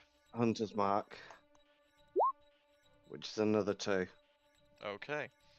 As that arrow slams into it, it turns, Yeah. glares at you. I just need to check you're within range for this, actually. I think you should be. Yes, just are. Yeah, it's going to turn and look at you. Its eyes are going to flare up, and it is going to cast Hellish Rebuke as a reaction. Okay. So that is a Dexterity saving throw, please. Dex save.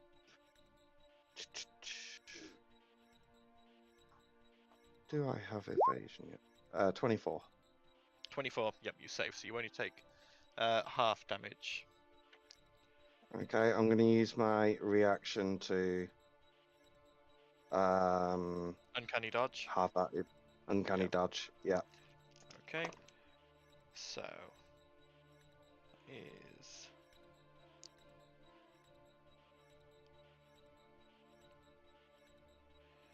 would have been 21 at full, half down to 10, half to 5 fire damage.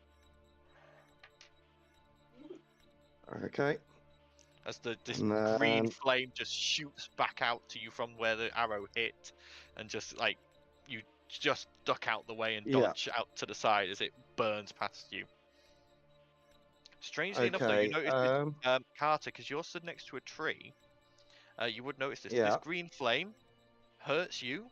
It does hit the tree, but it does nothing to the tree. Ah. Okay. If helpful information or not? It's information. So- It's information. That's all it is. Yeah. So Burke is going to bonus action Dimensional Rift. Okay. They can't Using see the the creature at the cuts. moment, so they're okay. No. So utilize. It's Burke. So X, I'm not taken yet. So. Okay. So he's going to Dimensional Rift through there as a bonus action, which will give him. 30 So for feet. 5 feet of movement, can put him.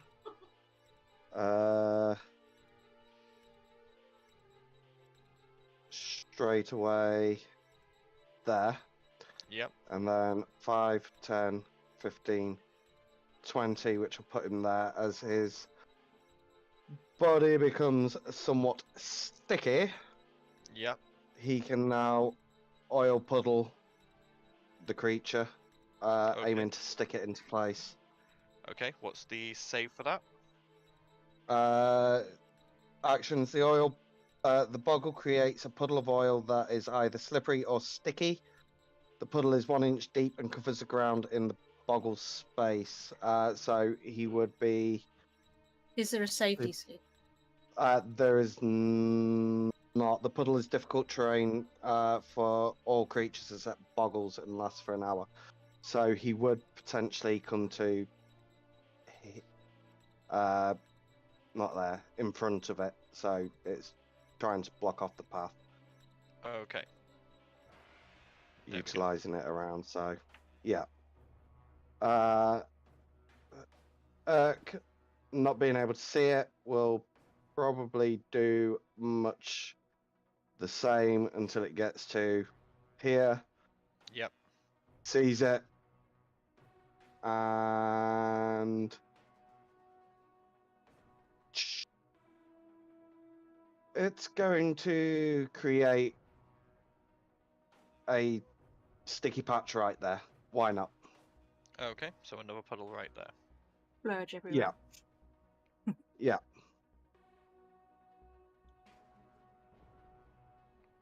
There we go. Okay. End of your turn then, Carter. That is Okay. the end of my turn. The I end of will your- call out to everyone that this thing's fire does not seem to affect plant life. Okay. And you hear a little cheer from the background of the pumpkin going, yay! At the end of your turn, Carter, it's going to use another 2 legendary actions to do another Harvest Rush. And it is going to. So that's 10, 15, 20, 25, 30 to get to there. I do need Burke to make a dexterity saving throw, please.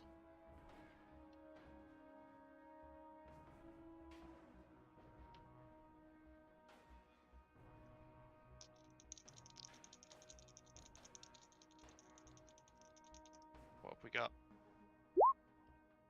19. That is enough. 19, yeah. So only takes half this damage.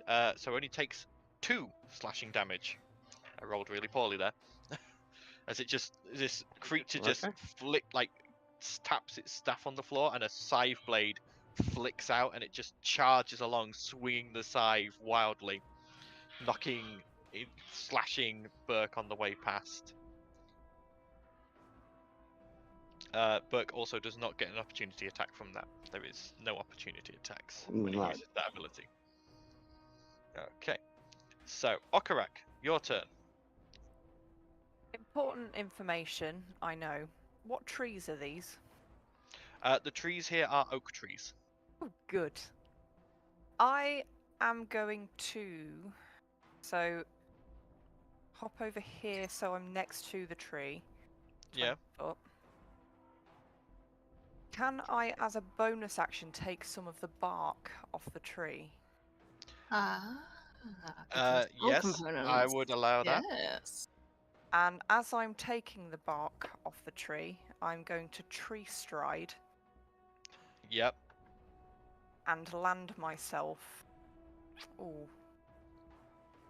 Where can I possibly plonk myself? I think somewhere there. Okay. Hello. Hi. As you step out the tree, its pumpkin head turns to you and its eyes go wide, and it goes, "What?"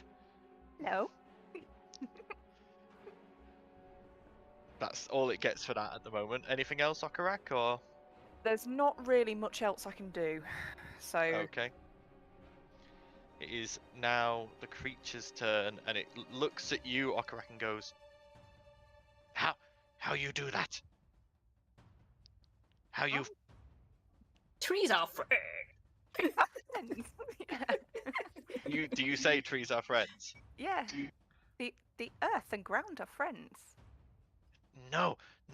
Dismaya said mortals bad, mortals hurt, mortals bad. Must It seems Oh. to be Is she slightly trying to- conflicted. No.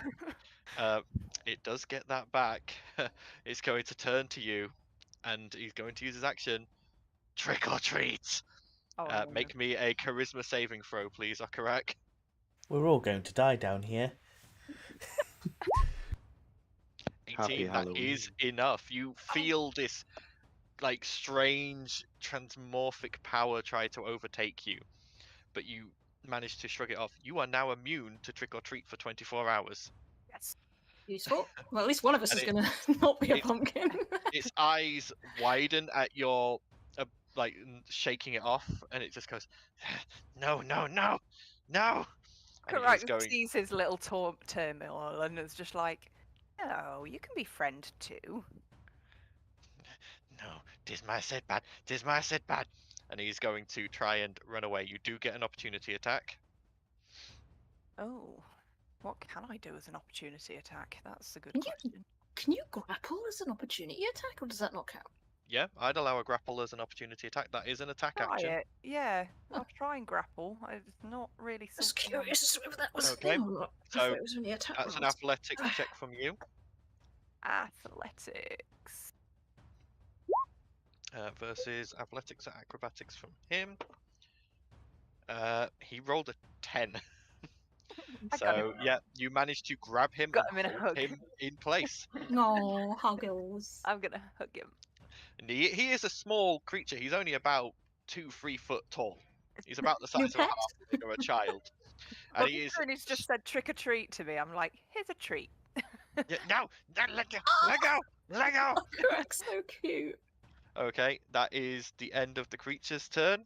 Because it used its action for trick or treat. Tried to use its movement, can no longer move. Yeah. Fever, your turn. Fair enough.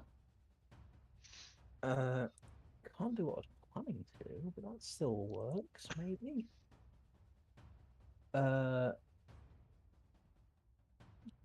we need to do that? I don't have any other bonus actions, so sure. Fast stride to. I don't know why I'm pointing it out. I can just move myself. Yeah. To there. You just appear out of thin air next to Okarak, who is cuddling this plant creature. Hello, darling. Means you've made a friend. Yes, he's plant creature. I like plants and trees and earthy things. And I punch it in its pumpkin face. No, he does look very yummy. I don't entirely know what the plan is here. Do we want to kill it, or do we want to try and get it to turn everyone back? Yeah, I would. Well, I'm assuming did we all hear it say that mortals hurt people and stuff? It Sorry, didn't say. Okarak. It just said mortals hurt. It didn't specify Mortals what. hurt. Mm. But we could interpret it. He seems conflicted, so maybe he's not bad. Maybe we can convince it to stop its Alright. mischief. Maybe it's Pull just my playing. Maybe it's not hurt anyone really. Yeah, They were can I fine when they were hold turned that back. to cast a spell? If it does get away from Okarak and tries to run, Rim's Binding Ice to try and stop. Okay. Yep, Rhymes Binding Ice. So you're holding Rhymes Binding Ice, yeah? Yeah. Okay. That's the end of Fever's turn. Yes, that is. Okay. I mean, I'm trying to decide. It can't really use Harvest Rush because it's currently grappled. The only thing it could really maybe use is Hallowed Breath.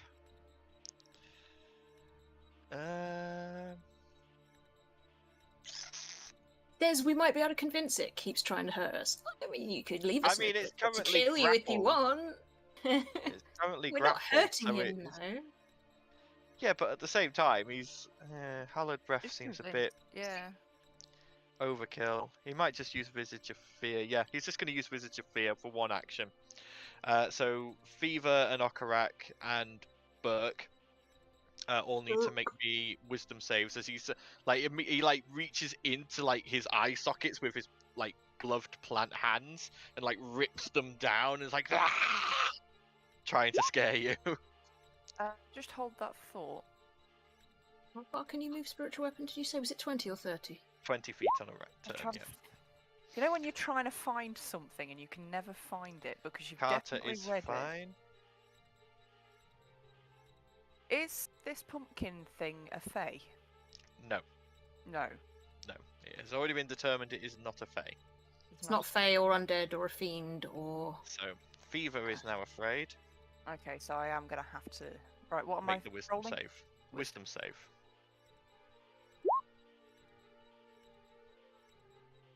That is a pass, and Burke is fine as well.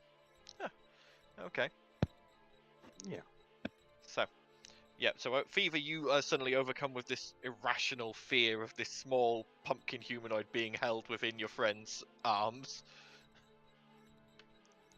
But otherwise, you're fine. Lara, your turn. She's going to growl in frustration and cancel spiritual weapons because she just feels like she's going to be chasing him around the fucking map. And what's the Yep. point in having it? She's going to move to there, and then she's going to growl at him and just say, "Why are you hurting people? Why are you turning them into pumpkins?" Okay. At this point, he looks at you and goes, no hurt, just turn. Pumpkins, stop bad, stop hurting.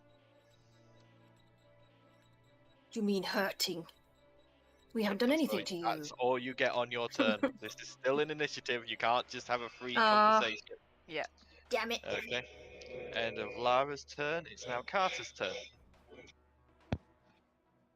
Seeing that it seems like no one's trying to kill anything anymore, Carter's just gonna come up here. He's got the bow trained, readied as an action.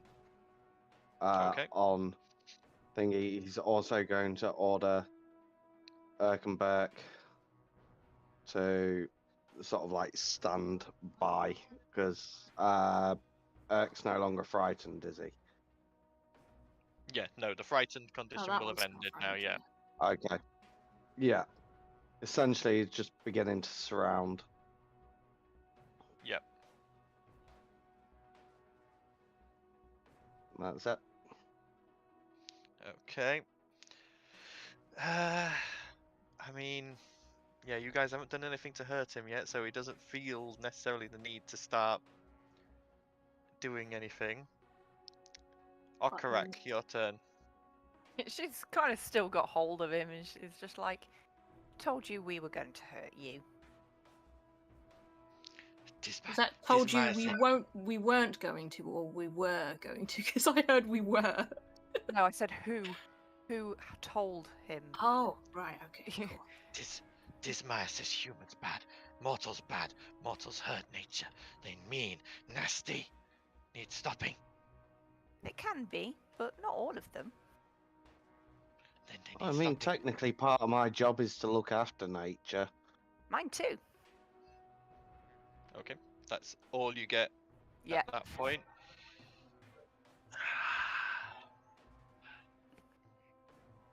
DM struggles. He wasn't expecting. What would my to character this. do? Yeah. Mm. Yes, Considering what my would your usual chaos character do? goblin. What's my motivation here? And you thought we were all gonna just like. I mean, we are usually destruction goblins, so Yeah. Yeah. it's quite unusual for our group. Yeah. Actually turned to the passive. Yeah. No. That is going to be the end of initiative for now. As you have successfully... You've Talked not him fully down. persuaded him yet, but you've made him not want to fight currently. He's more interested in listening.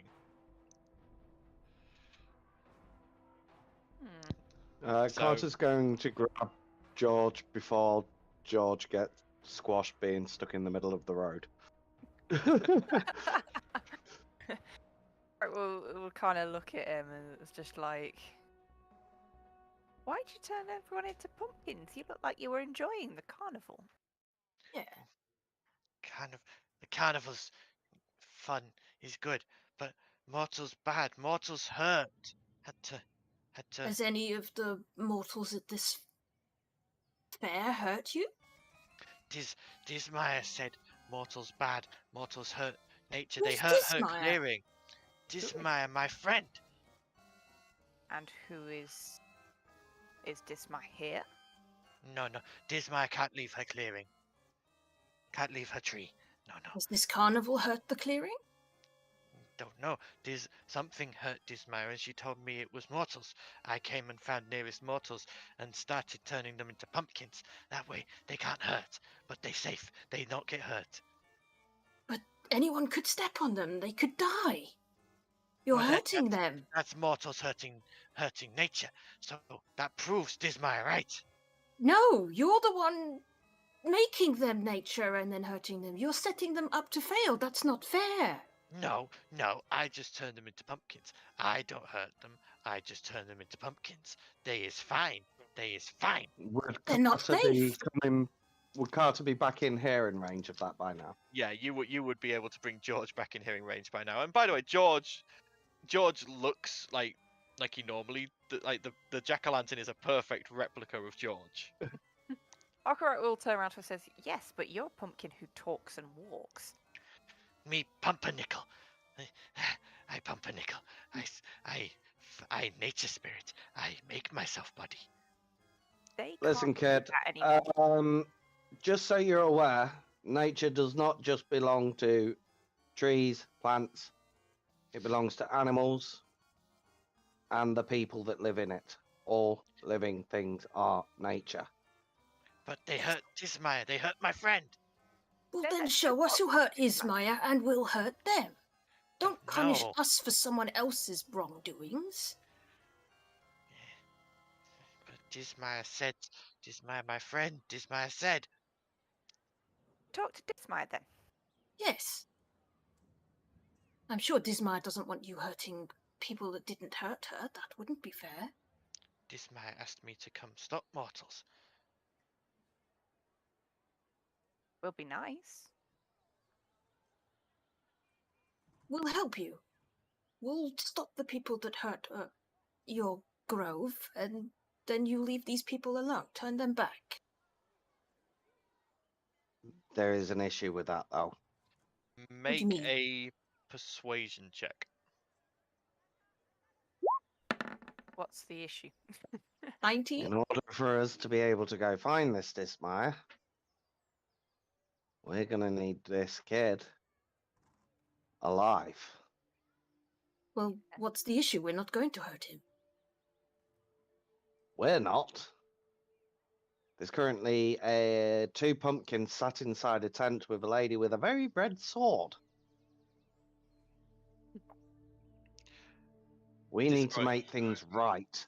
Pumpernickel sort of looks down, seems to be thinking, looks up at Okarak. Doesn't seem to like the look of most of the rest of you, but Okarak seems to have struck a nerve. And then he sort of goes,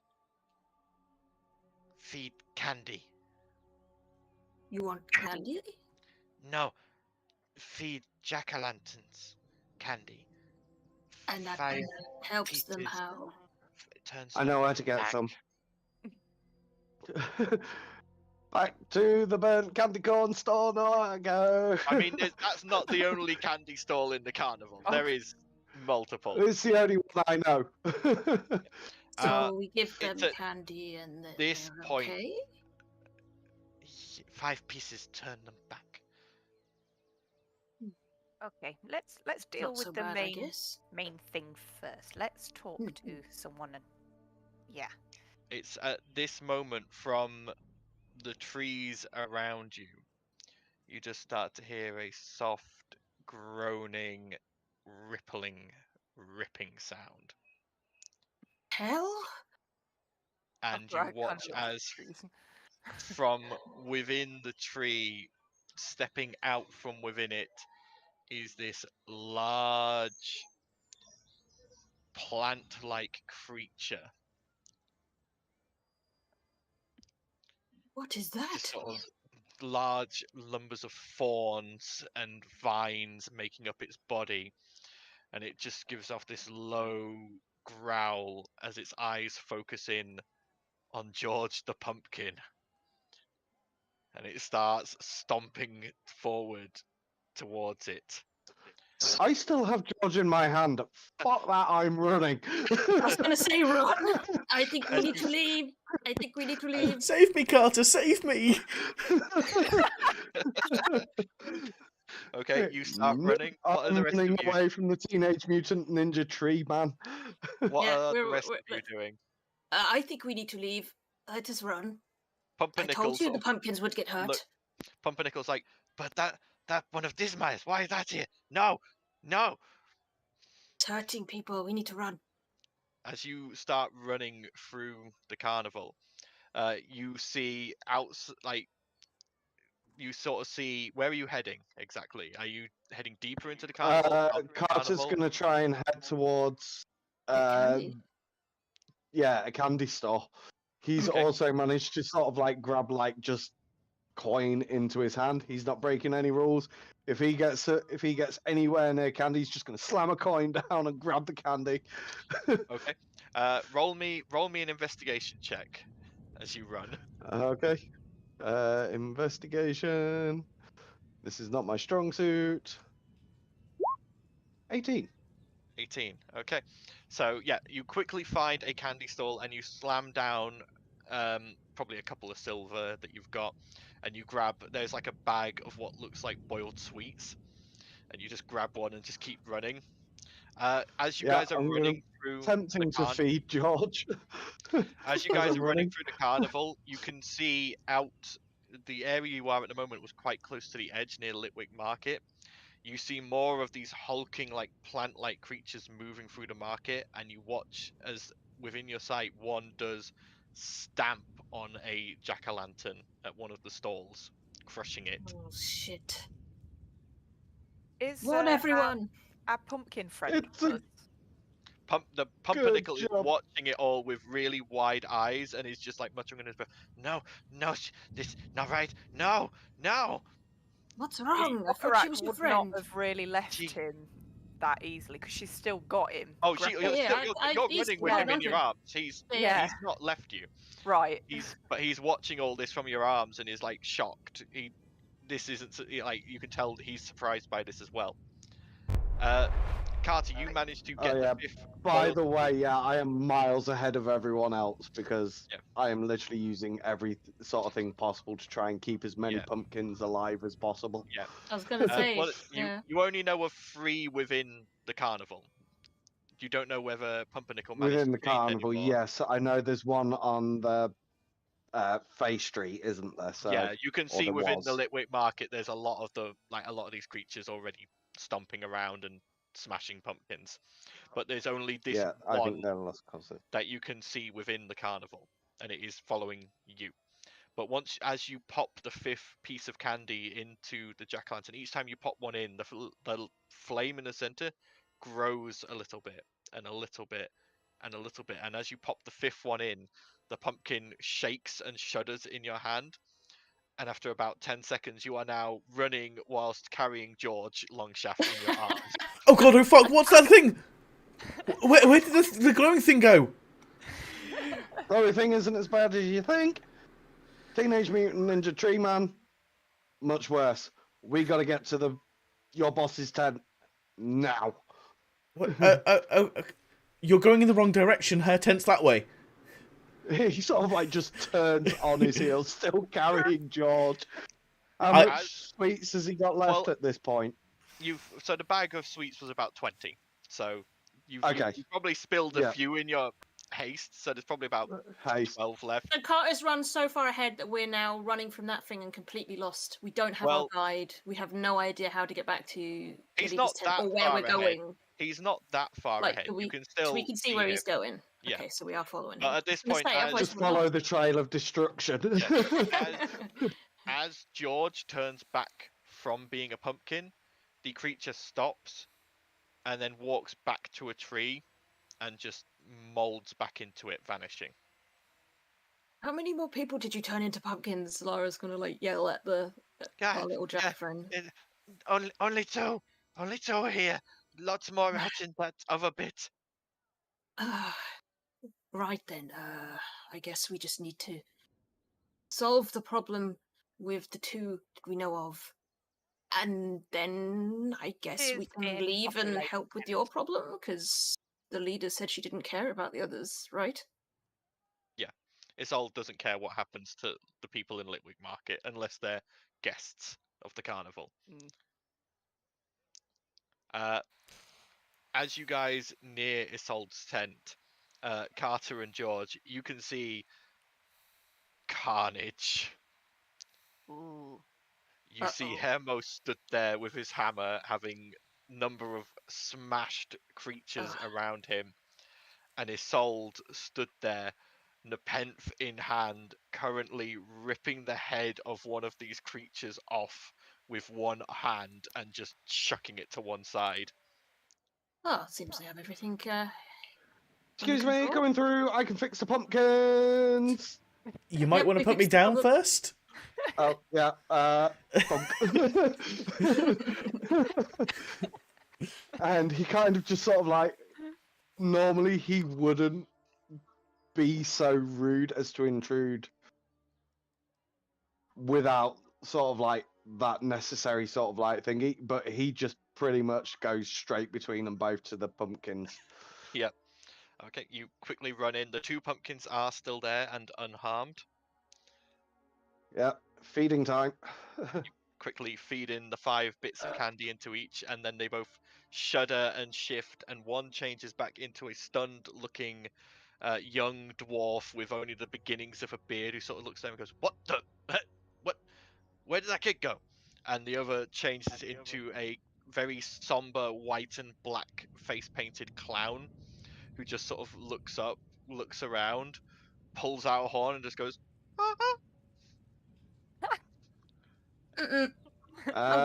Stay here. Your oven may be absolutely knackered, but we'll deal with that later. Let's go see. I need to go see Carnage. Yeah. As you, And rest he of you kind of like arrive- moves back out. the rest of you arrive to this scene of carnage with Isolde stood there, and she's currently just sort of like holding this red sword and goes, "What happened?" Okura kind of looks at A this pumpkin misunderstanding. like, A misunderstanding. Apparently. Explain. Well, and she'll look pointedly at the jack-o'-lantern. Is that the one responsible for this? And she begins stalking forward, the red glow from the penth starting Wait, to grow. I believe it may I don't be. think he meant any harm, per se. No. That doesn't change the fact he's guilty. He's Does not she require guilty. judgment, sir? Someone else is. What was your friend's name? Make Little a one? persuasion check, Carter, with disadvantage.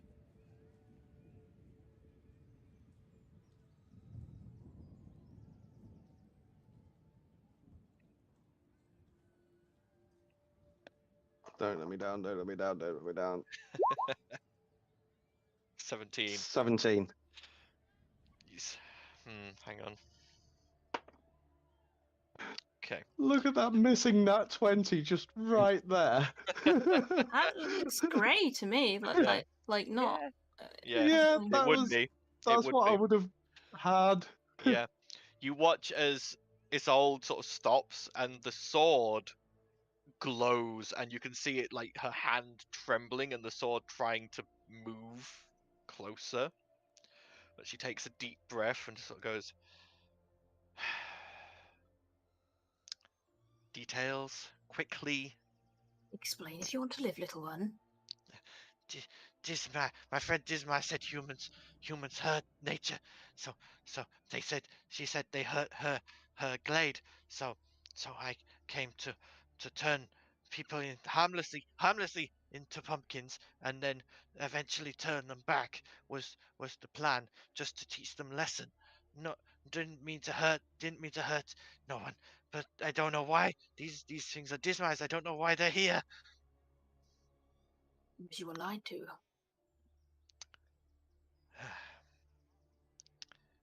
I see. Well, I cannot leave the carnival now. Those plant monsters are stalking through the Litwick market, so I can't really let any of the guests leave until they are either finished or this is dealt with. So we need to So have a I conversation with this troublemaker. apparently. Why don't you have your little friend there guide you to this glade and deal with this whilst I make sure that with Hermos that the guests remain safe and hopefully oblivious to what's happening. If you see any more pumpkins, what was it? Candy makes them turn back, apparently. Five pieces of candy. That's all it takes. Was going to leave notes eventually. I see. May I also proffer information? Yes. Our weapons are not content to fight creatures of this scale. I mean, for a small creature as this one, we barely scratched it. That's because he kept running away. I hit twice, I'm very sure. With Barely pointy did sticks anything. with feathers on. Not a real weapon. And what do you expect me to do about that? Just more information if we end up going over there ill-equipped. And we end up, unfortunately, angering another being that's almighty and all-powerful. What makes you think it's all powerful? It can make plants that squish people. What doesn't make them powerful? Yes, these I were didn't not see exactly you fighting said hard. plants. These were not exactly hard to squish. They squish them plenty. You're 12 foot tall, you're all-powerful. We're I'm mortals. not all powerful. I would not I'm say not I'm pointing all. at you. I I'm am not tall. all powerful. I am just a skilled warrior.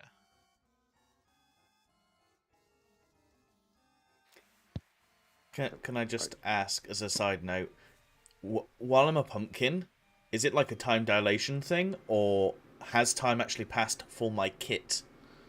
No, you literally went into pumpkin, and as you came out, no time has passed for you. Okay, so no time has passed for my kit as well. Yeah. Okay. Is your timer overrunning? I'm trying to work out whether my timer would have gone off at this point, or... You've got something burning in your oven. We don't have time for cinnamon rolls right now, little one. I'm afraid I can't give you anything to assist with this. You're just going to have to make do. We'll be fine. Unfortunately. We have magic. At this point, Pumpernickel goes, I fight too. If Disma's being bad, I help. You sure? She's still holding him, by the way. yeah. Good. Pumpernickel I'd rather you were on our side than against us. Pumpernickel nods and goes, and he points off out of the clearing and goes, "That way, Dismaya, that way." Lead the way. Let's go kick some ass. I want to get my Right. teeth into something. That works very And well. I am the weird one. Okay. So with Pumpernickel pointing the way, as I'm assuming Okarak refuses to put him down, Oh, she will put him down eventually, especially if he's Yeah. struggling. She's like, oh, okay, there we go. he starts Listen. leading the way, and you guys make your way through the woods. You don't encounter any other enemies on the way, but eventually the woods start to change. Whereas before they've been very lush and vibrant and full of life, they start to get darker and more like it looks like the life is either being drained from them, or you're not sure, but the trees are certainly looking less lush. The ground is looking darker, the grass wilted, and there are these slight veins of like a almost black corruption sliding through. Okarak will look at our little new friend and go, "This looks a little bit more than mortal damage." This wasn't here earlier. What? No, a few days ago. This was fine. What's going on? Maybe your friend is the one hurting nature. No, this my friend. Mortals can't do this. But this my friend. She talked to me, and I talked to her, and it was so nice and good. Sometimes friends lie. You don't know. We don't, but some do. And then she'll look at Carter. And Carter's just like, yeah, whatever. I Just lie when it helps. She kind of pats him on the head and goes, No. "We'll find out what's going on." Right. Yes, good. and he seems to like get more of a oomph in his step. He seems to be moving Pep talk. faster. After about 30 more minutes, and as I say, the ground and the trees are just becoming more and more withered and lifeless, you eventually come to the edge of a clearing. Not a huge clearing, probably about let me just measure it. Probably about 100 feet across. And looking into the center, there is just this one large dead tree that is just from which all of this like black corruption seems to be spreading. And standing in front of it, you see a dryad, currently seeming to be in the middle of some form of ritual. She seems to be. There are flashes of arcane power, and you can see various sigils and runes drawn into the dead earth. But you Okarak guess will look at it and just be like really sad for a second. It's like, that's not how you treat trees.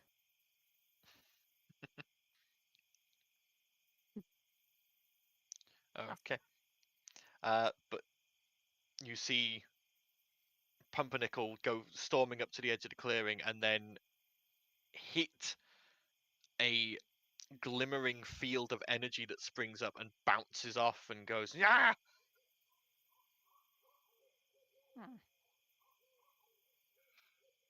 Okarak will run and check he's okay. He's completely fine, but he gets up and starts like pummeling on the barrier with his fist and going, Dismaya, what are you doing, Dismaya? Dismaya! the dryad does not seem to respond and seems to be continuing with this ritual. Anyone know how to take this down?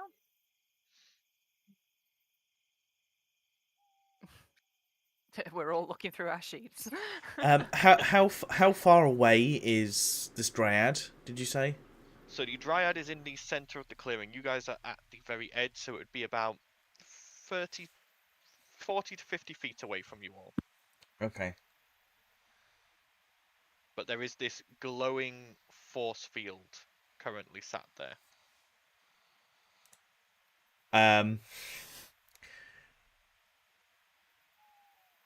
George hears the timer go off, and he's like, "My fucking cookies."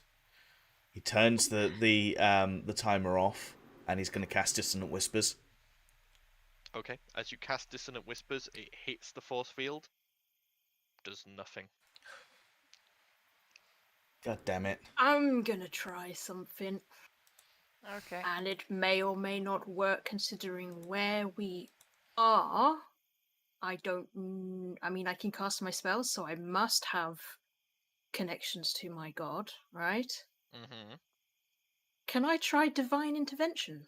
You may. Go ahead and roll a D100. Let's see if you get 10 or lower. Let's see what happens. Oh my god! I mean, with our rolls. Oh my god! Okay, what divine intervention are you trying for here? Stop. She didn't think that far ahead. I didn't think that far ahead. Stop the thing. Whatever she's doing, stop her. She needs to be stopped. And which was your god again? I'll go Raven Queen just because I'm a grave cleric, so... Yeah.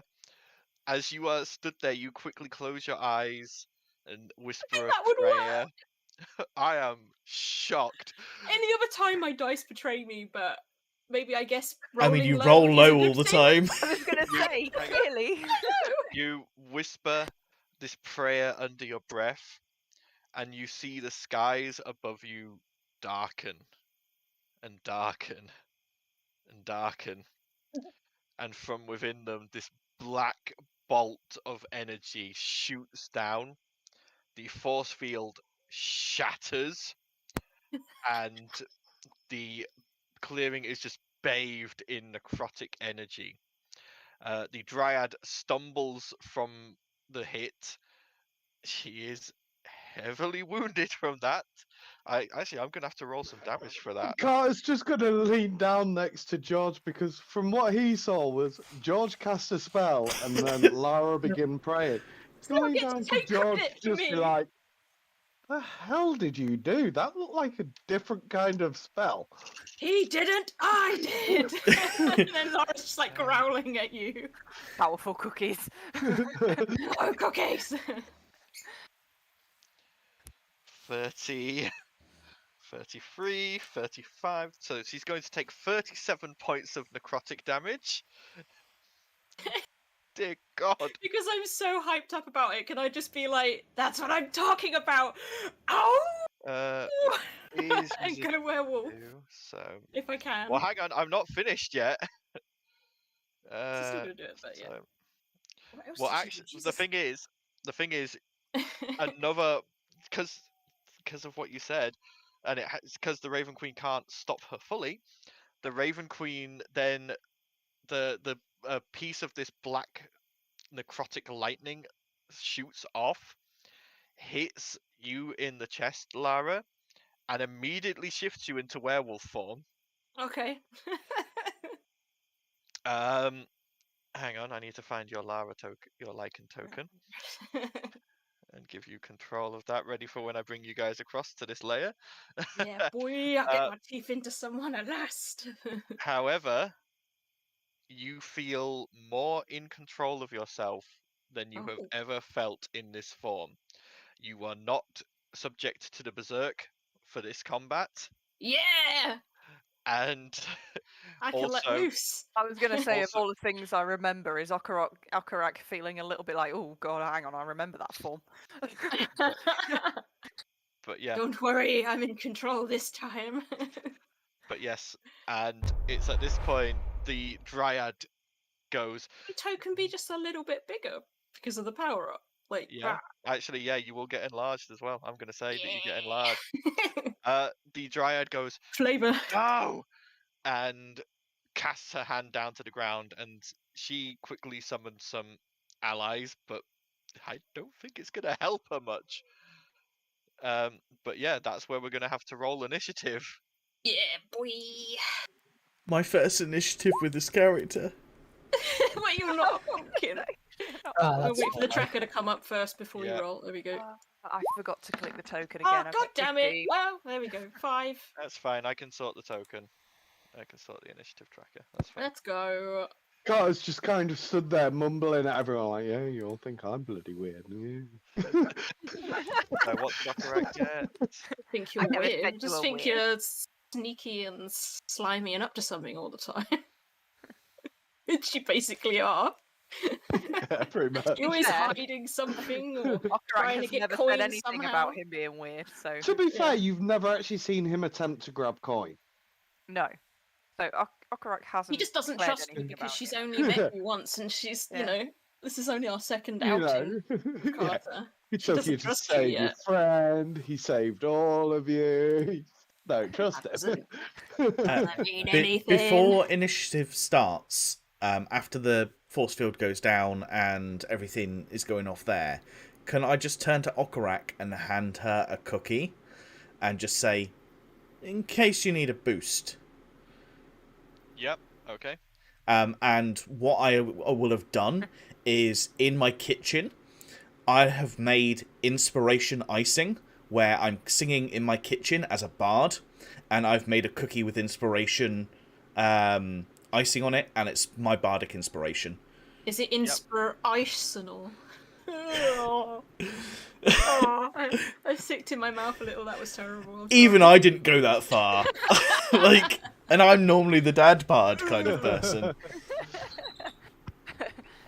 I mean, Oh, that was just the perfect. icing on the cake. Oh. Wait, I rolled 5. I was Yeah, gonna say. sorry. For some reason, when I was confused. putting on, I'm not complaining. I was putting on other stuff, and it moved me was to mixed that them one for some around. reason. Yeah. Are Urk and Burke still around? Yes, I will get Yes. them out in a second. I forgot them in all the setup when I was setting stuff up. Wow. Just for when combat starts, to let you know, my bardic inspiration also gives you a motive potential as well. Nice. So Nice.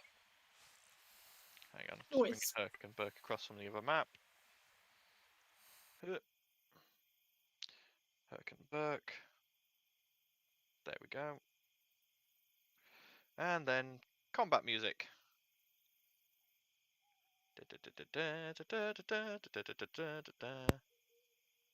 Sorry, the birds want to say hello now. Hey, Burb. Hey, bird. Birdies. Everybody like burp. Birdie birds. Burps. Burpy, burpy, burpy, Birdie burps. birds. Burpy, burps. Right. Okay, so top of the initiative, we have the Vine Blights, who are going to start making their way towards you all. They have... Oh, they're not very fast. Good. And they're going to dash. 2, 3, 4. That's their turn, basically. George, it's your turn. cool. Right, what's my movement speed? Blah blah blah. Trying to find it. I hope you guys can't hear my stomach making funny noises. No, we can't hear it. So So It's like, loud. So loud. Oh, 35 foot. Okay. So, Turning away. going up to there. Okay. And you just, like... I got a bit pissed off with the cookies being burnt, but suddenly George gets, like, really angry. He channels something like you guys haven't seen before. You've basically only seen his kind of bardic side. And I would like to rage, please. I would like to rage. Yeah. And I will grab my connected frying pan and stick, which basically acts as a great club, and I'm going to thwack this guy across the head. Go ahead. Sit down. 21? 21 definitely hits. That's a 6. And Does that mean he's hangry? and I'm going to do it again because I can attack twice. 13? 13. Hits. I was gonna say, I wonder what their AC is. That's an 8. Okay.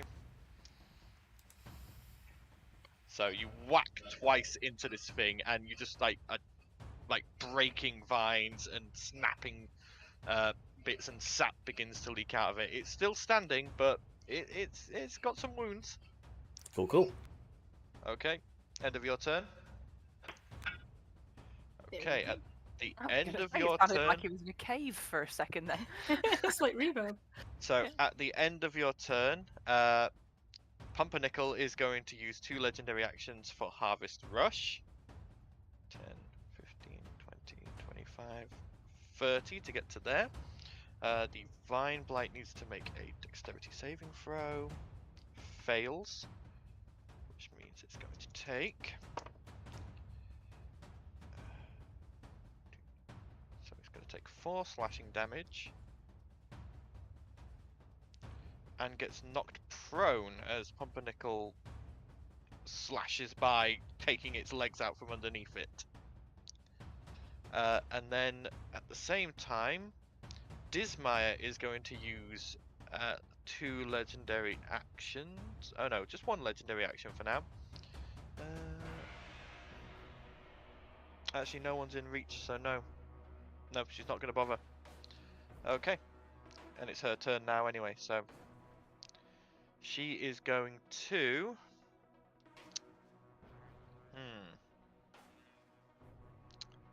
Probably going to cast a spell, but what spell is she going to use? Yeah, admittedly, Lara, you've pissed her off. She can tell who the source of this is. She is going to point at you, and a sickly green is going to surround her, and she is going to cast Blight at you. Can you make me a save, please? Oh, what save? I heard a loud sound and then save. I didn't actually hear what. Constitution save. Constitution saving throw. 13? 13 against her save is a fail.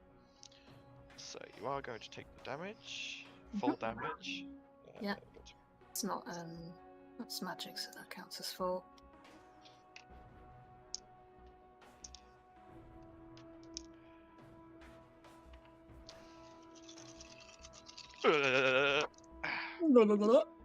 So you are going to take...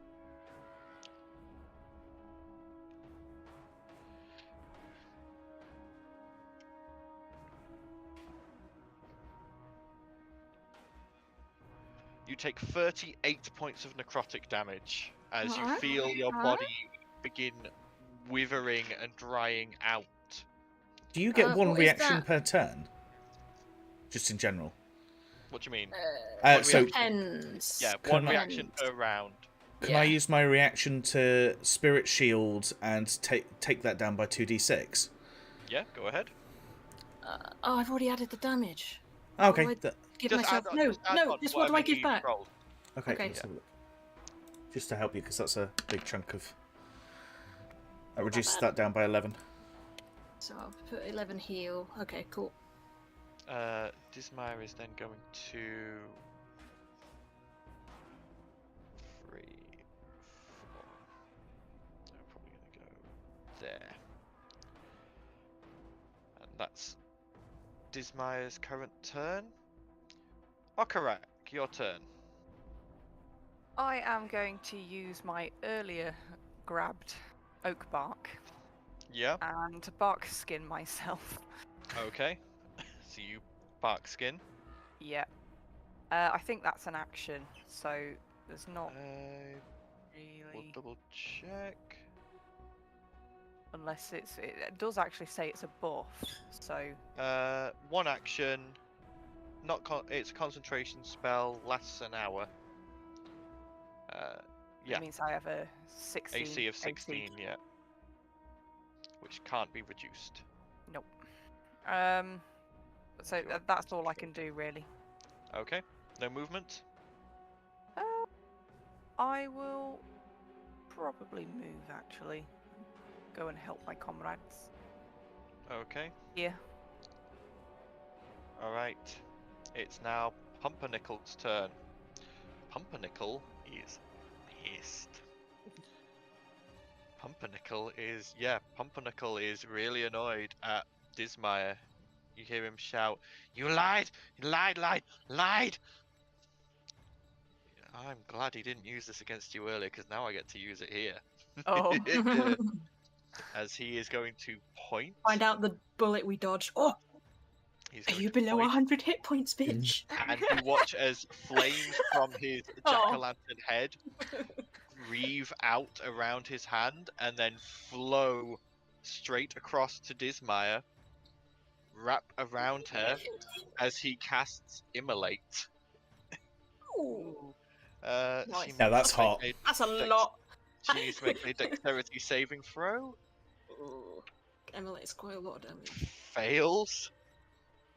So that's 8d6 fire damage. How do you want to do this? No! I want it! My kill! You God imagine? damn it!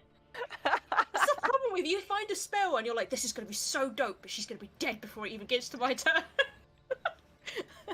Yeah, that's the story of The one Vienna. time all this spell over, only really. works on specific criteria, and I'm like, come on! Let me. Yeah, that's Vienna all the time. She Yeah. has other spells, but So she She's takes missing hit 33 points, come points of on. fire damage. And she is currently aflame. Bitches on fire! So, yep. And Pumpernickel is now concentrating on that spell. And she is now on fire. So, she gets to remake a save at the end of her next turn. But currently, she's on fire. Curse of low initiative. And that's the end of Pumpernickel's turn. Carter, your turn. Okay, he's gonna order Erkenberg, protect the kid, and he's going to drop, realizing that at this point a bow is neither use nor an ornament. He's going to go for two weapons that are neither use nor ornament: short sword and dagger. They're pretty, you know. Thank you. He's gonna come up to here. He's going to attack the prone thing. Yep, so you get advantage. Yeah, so short sword, advantage. 26 to hit. Definitely hits. Okay, so And plus you do my get sneak attack. 22, you Plus just... my... Oh, hang Sneak on. attack's so good. You slam your sword down and just cut through what feels like a central vine, and this plant creature just unravels and just goes limp. Ooh. Okay. Sod it. I have two of them, and I believe I am in range. Does it work if I throw a dagger for my two-weapon fighting?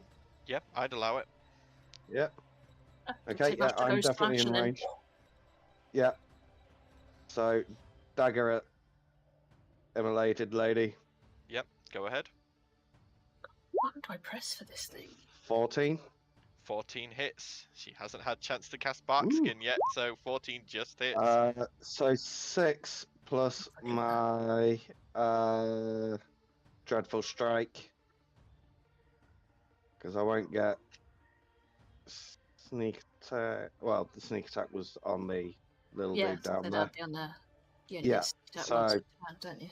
Yeah, 9 Yeah. damage total. Yep, the dagger doesn't seem to sink in as far as you would have hoped. But No, I haven't it- expected much, but the psychic damage Yeah. is what I was after. Yeah, but that does sink in, and she now is just like stood there burning with a dagger like in her shoulder, and is like, ah, ah. Okay, Oh, good. end of Carter's That's turn. it. Oh, Ogle and Boggle Ew. are gonna move. Let me grab them. Can move through Yeah, they can Lara's move space, through. can't they? Yeah. Lara's Yeah. currently huge. I'm a big girl. Okay. Damn, she look. 30 feet. Yep. Their orders were to Protect the kid. protect the kid. One can make it up to this creature here, so he's going Yep. to Pound. pummel. Yeah. Which Kick him in the is balls, if he has any. Kick him in the seeds, I guess. I don't know. The bulbs. D20 plus 1. 20. Hits. Which is D6 minus 1. For 2. 2. Okay. That Yeah. that does seem to wound it. Just beak.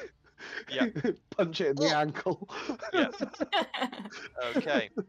At the end of Carter's turn, Dismire is going to use 2 legendary actions. You watch as she's still on fire. She sort of like rams her hands into the ground, and you watch as the tree behind her pulses, and in the ground you see all these roots and vines grow up and pulse, and they release a cloud of spores throughout the whole clearing. I need all creatures in the clearing who aren't plants. Oh, you all just take it now. You all take 6 necrotic damage as she pumps that in, and that is to how many of you? 1, 2, 3. So 6 damage, yeah? 5. Does it count as a poison? It is a noxious spore, so yes, it would be a poison. So you would take half. Alright. So I think I'm immune. if you're immune to poison, then you're fine. Awesome. So that takes away 6 from I'll just her. double check. I'll read through me thing, but I'm sure it said I'm immune to poisons. So 6 from Lara, 3 from George, 6 from Carter, 6 from Herc and Burke, 12, 15, 21. And you watch as some of her wounds do close up as she draws in the vitality from those who breathed in the spores. I was one of them that's immune, so. Okay, that's fine. I didn't add yours on yet, so that's okay. Yeah. Okay, it's now the Needle Blight's turns. The Needle Blights actually have decent damn movement. 30, 20, 25, 30. 20, 25. 10 to get to there. So the 3 Needle Blights, 2 of them are going to make attacks against Carter, because they're the only ones they can reach. So 2 attacks against Carter. A 7 to hit and a 17 to hit. Hello. 17 will hit. I'll use my uncanny dodge. Okay, so you take... that would be 6 piercing damage, so you only take 3. And then 1 is going to attempt to hit George. That's a nat 1. it trips over the remains of the Vine Blight and just doesn't do anything. So, prone, and then this one, 20. It's going to dash to there. Okay. Lara, your turn. She's going to growl. I'm going to circle around so that I do not leave his, whatever. Yep. She is within my line of sight. She's 30 feet, and I am going to cast. Oh, fuck, hang on. My bloody character sheet is being a dick. Scroll back down. Come here. Did it say I can do that? I'm going to cast Toll the Dead. I'm going to point my finger at her and go, "To whom does the bell toll?" And she is Okay. missing hit points, correct? Yep. Good. That means I do. I'm not quite sure. Is Right. the target missing hit points? Yes. Roll. Right. Wisdom It's a saving throw. DC 15 save. DC 15 save. Fails. It says something about doing additional. Did it add that? I don't know. If I hover over it, it says what it does, doesn't it? Hang on. Yeah. 2d12 Yeah, plus it 3. rolled 2d12. Yeah, it has added the extra for the level. Okay, cool. Okay, so she takes. Okay, that 18 was a damage. that was a cantrip, and that is a action. So I've only got bonus action left. Let me just see. Where's bonus actions? What can I do? Don't really have anything really. Anyone need healing? No, I you're think good. everyone's mostly all right at the moment. I guess that's it then. That's all I can do. Okay. At the end of your turn, Pumpernickel is going to use his last 2 legendary actions for a Harvest Rush. And he is going to go 5, 10, 15, 20, 25, 30. So the 2 Needle Blights need to make dexterity saving throws. One passes, and the other passes, and then Dismire needs to make one. Fails. So the 2 Needle Blights take half this damage. So they both take 8 damage. You just watch as he sprints past them, hacking off portions of their legs. Dismire, on the other hand, takes the full damage and is knocked prone. Blop. Okay. Fever, your turn. Nice. Nice. First, it's about there. And second, I will go back to one of my favourite spells. Oh god. Yeah. Hang on. Let me find a token. I see. Why did Putting that around out there. Yeah, and you're doing it in the round circle, yeah? Yeah. Wound. There More we fire. go. That's just what she needs. She looks cold. Oh, well, this is cold. I was going to say, would this be cold? Yeah. Okay, so that is dexterity save. Well, she's prone, so that's disadvantage straight away. So she fails, and the Vine Blight fails. So they both take full damage from that. It's already done. Same damage either way. Yeah. So that's another. Damn, she is taking a lot of damage here. Oh, actually, Woohoo! that would be 2 extra damage because there's 2 ones there. Yep. Hang on. So it would be 19 damage. Okay. So Your ones counts as 2? Yeah, because it's cold damage, and I'm I can't remember what the feature's called. Elemental Adept or something. yeah.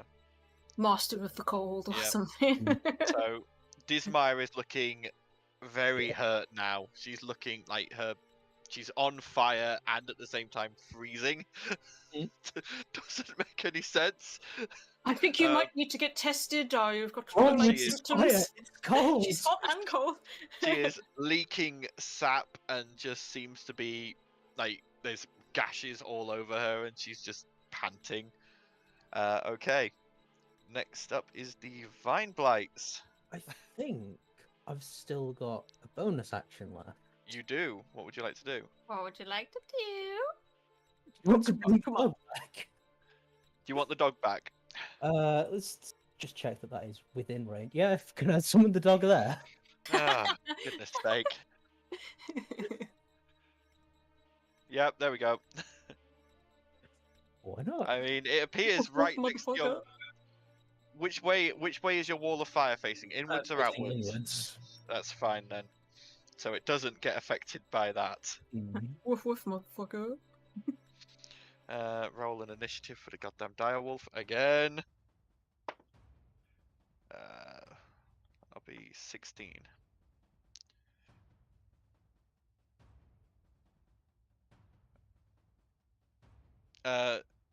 George, what is your dexterity? Dex is 15 plus 2. Right, rollies then, because the direwolf's exactly the same. Okay, just straight up d20s, or is it? Straight up d20, Yep. whoever gets higher goes first. That one? Okay, the direwolf goes before you. Anyway, Vine Blight's turns, so that one's going to dash, that one's dead. That one's going to move away from that. And then is also going to have to dash because it can't get anywhere else. Only one Vine Blight gets to make an attack this turn. The Vine Blights were a poor choice. Oh, isn't my AC up by 1 in hybrid form? It is, yeah. Right. So this one is going to attempt to attack you, Lara. How does the firewall work?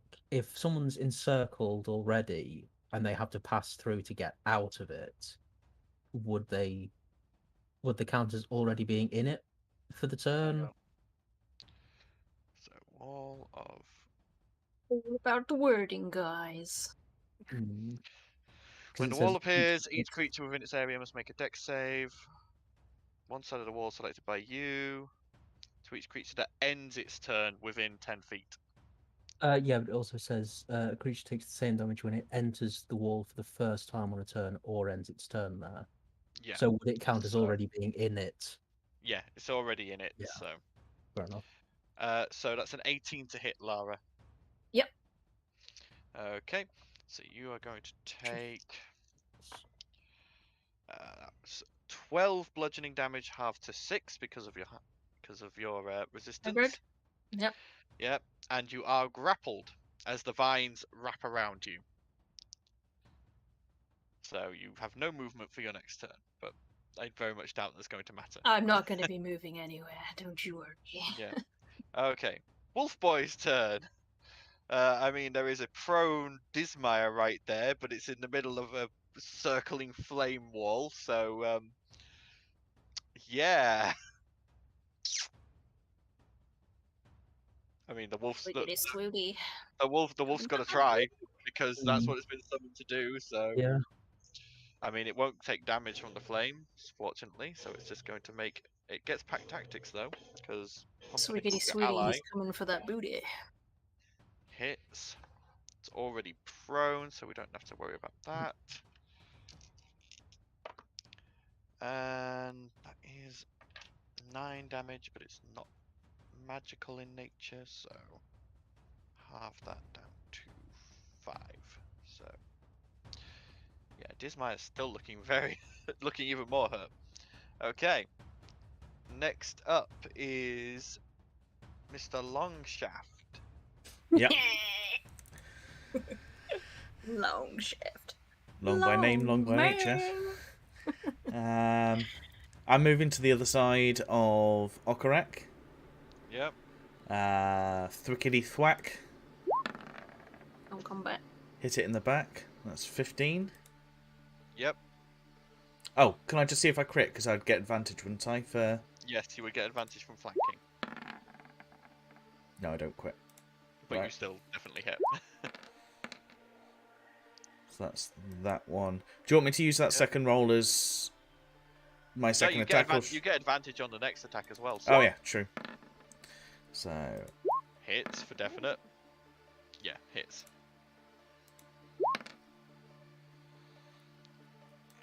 Yep, you crush this other vine creature into a paste. Cool. I have also just noticed that on my rage it says I would also get an extra +2 on my melee damage, but it's already dead. So So it's even more dead. Technicalities. yeah, no, it's just for knowledge for like later on when I forget. Okay. So is that the end of Mr. Longshaft's turn, or is there anything else you'd like to do? Can I use the last of my movement to move to there? Yeah.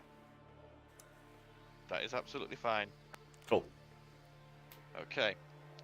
It's now Dismaya's turn. Dismaya is going to use half her movement to get up. Has to make, I'm assuming, a dex save against the wall of fire. I think it's the end of turn, isn't it? End of turn, so she needs to make another one anyway for putting herself out, basically.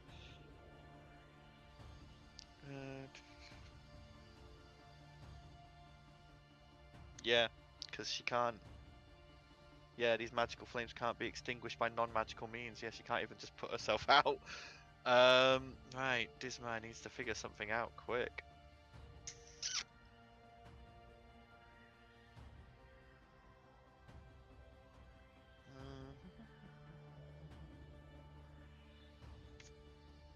Yeah, she's not got a lot left. That blight was really her main thing. She's going to 5, 10, try to get to there, move there. She's trying to get to a tree. She's going to try and tree stride because she's. But it's dead. What, the tree? Yeah, you can't Yep. go through a tree stride if the tree's dead. She's a corrupted dryad. Slightly Ah. different. She can do what she wants. Damn it. But Oh, I ain't got because anything of that that, can stop her. Pumpernickel does get an attack of opportunity on her. Mm-hmm. So does the wolf. Right? Doggo Yeah. as well, yeah. Yep. Pumpernickel definitely hits, and the wolf misses. But Pumpernickel does hit. We'll drag the throne again. 12, and then I just need to check whether she is. She's resistant to it, but she's not immune to it, so I do get to roll that as well. Dice, dice, dice. Too many dice. 5, so 17 more damage. Oof, yeah, she is very hurt. But it is tree stride. Can I? She's used counterspell? up. Hang Trees. on, I'm just figuring it out. She's gone 5. She's gone. So it would have been 10 feet to get out the wall of fire because it's difficult terrain. 15. Is it? I count it as, yeah. Sure. Yeah, she hasn't got enough movement left. She can't tree stride. She's gotten to the tree, but she can't tree stride. She hasn't got enough movement left to initiate it. She is going to. Yeah, she's just going to. There's only really one thing she can do now, and it's just going to be trying to do as much damage as she can before the inevitable. 20-foot cube. Where's my ruler? Is this another spell? Because I'm probably counterspelling it anyway. Yeah, she is about to cast a spell. Which would get everyone there. Are you counterspelling? Yes. I will Okay. do. What level are you counterspelling at? I will do it at 3rd level. Yep, counters her spell as she goes to cast Erupting Earth. You counter the spell, and she just sort of goes, no! But that is the end You bitch. of her turn. Okarak, it's your turn. So, this creature in front of me looks prone. It is, yes. So, have I got more of a view from her? Since it's not directly in my way. Yeah, you can. The needle blights themselves aren't tall. They're Okay. shorter than you, so you can easily see over them. I'm just gonna cast Frostbite on the Dryad. Oh, I forgot she needed to make a dex save at the end of her turn. Oh, she does save, so she's no longer on fire. Yeah, I'll just do a Frostbite. So, DC 13. She does pass the save, Ah, bugger. so no damage. Anything else? Not a lot I can do, to be honest. Okay. Pumpernickel's turn. Pumpernickel is going to move up next to her, look her in the eye. Trick or treat. This is a charisma saving throw. Oh, come on. You all watch as Dismire freezes, ripples, and turns into a pumpkin.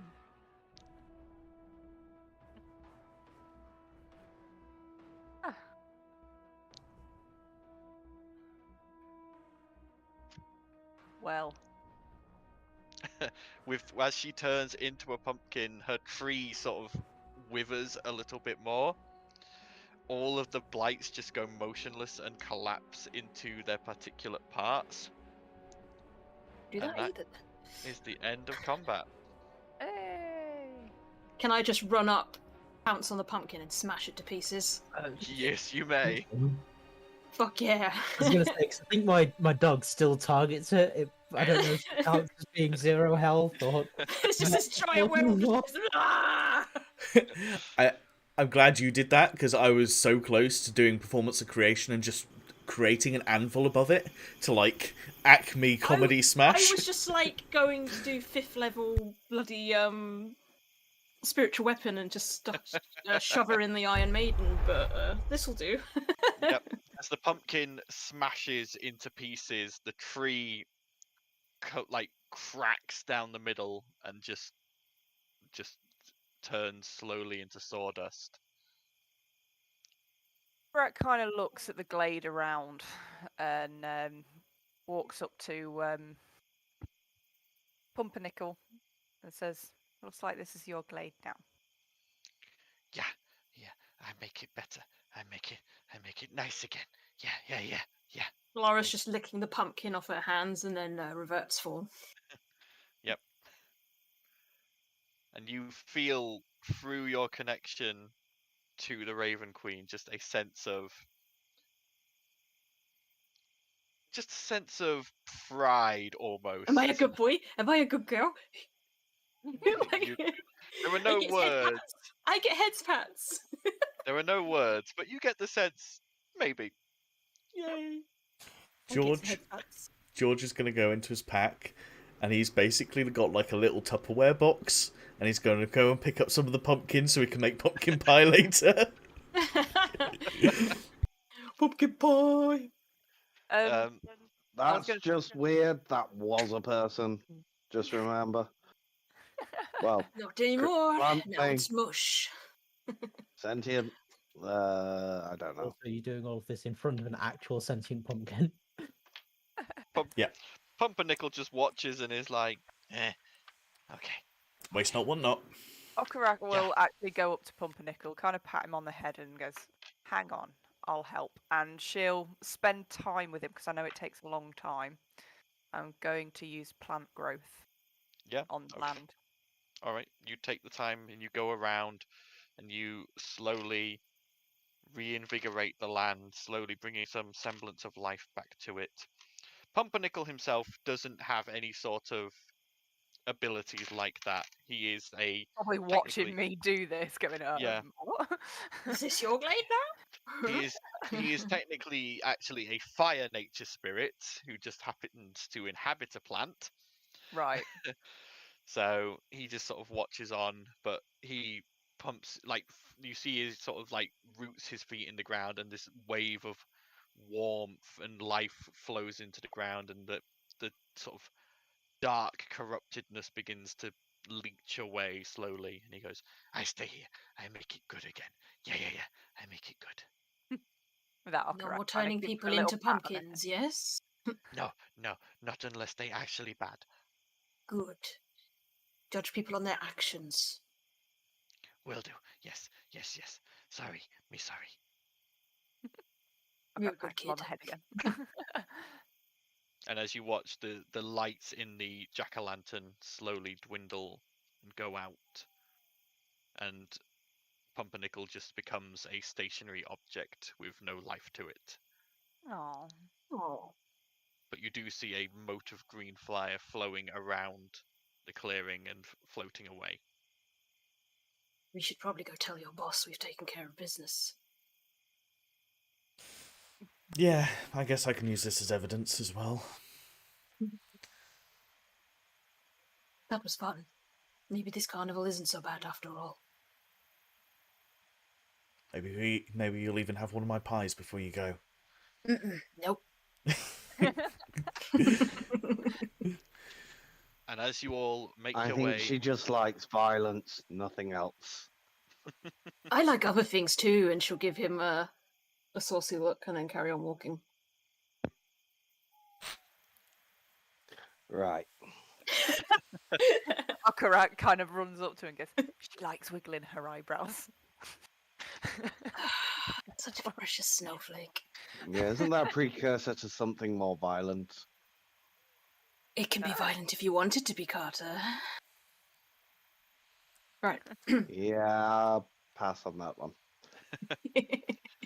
as you all make your way back to the carnival and get back and report your success to Isolde, I think that is a good place to end Pumpkin Panic. Maybe we should have hope- called it Pumpkin Carnage. I hope everyone has enjoyed this little Halloween-themed one-shot. I tried to put as many twists and turns and fun stuff into it as I could, but obviously without making it. Pumpkin. That was always a possibility, but I was all Or divine intervention. or divine intervention. My God, I can't believe Quite that word. literally, my God. Yeah. Yeah. but My yeah.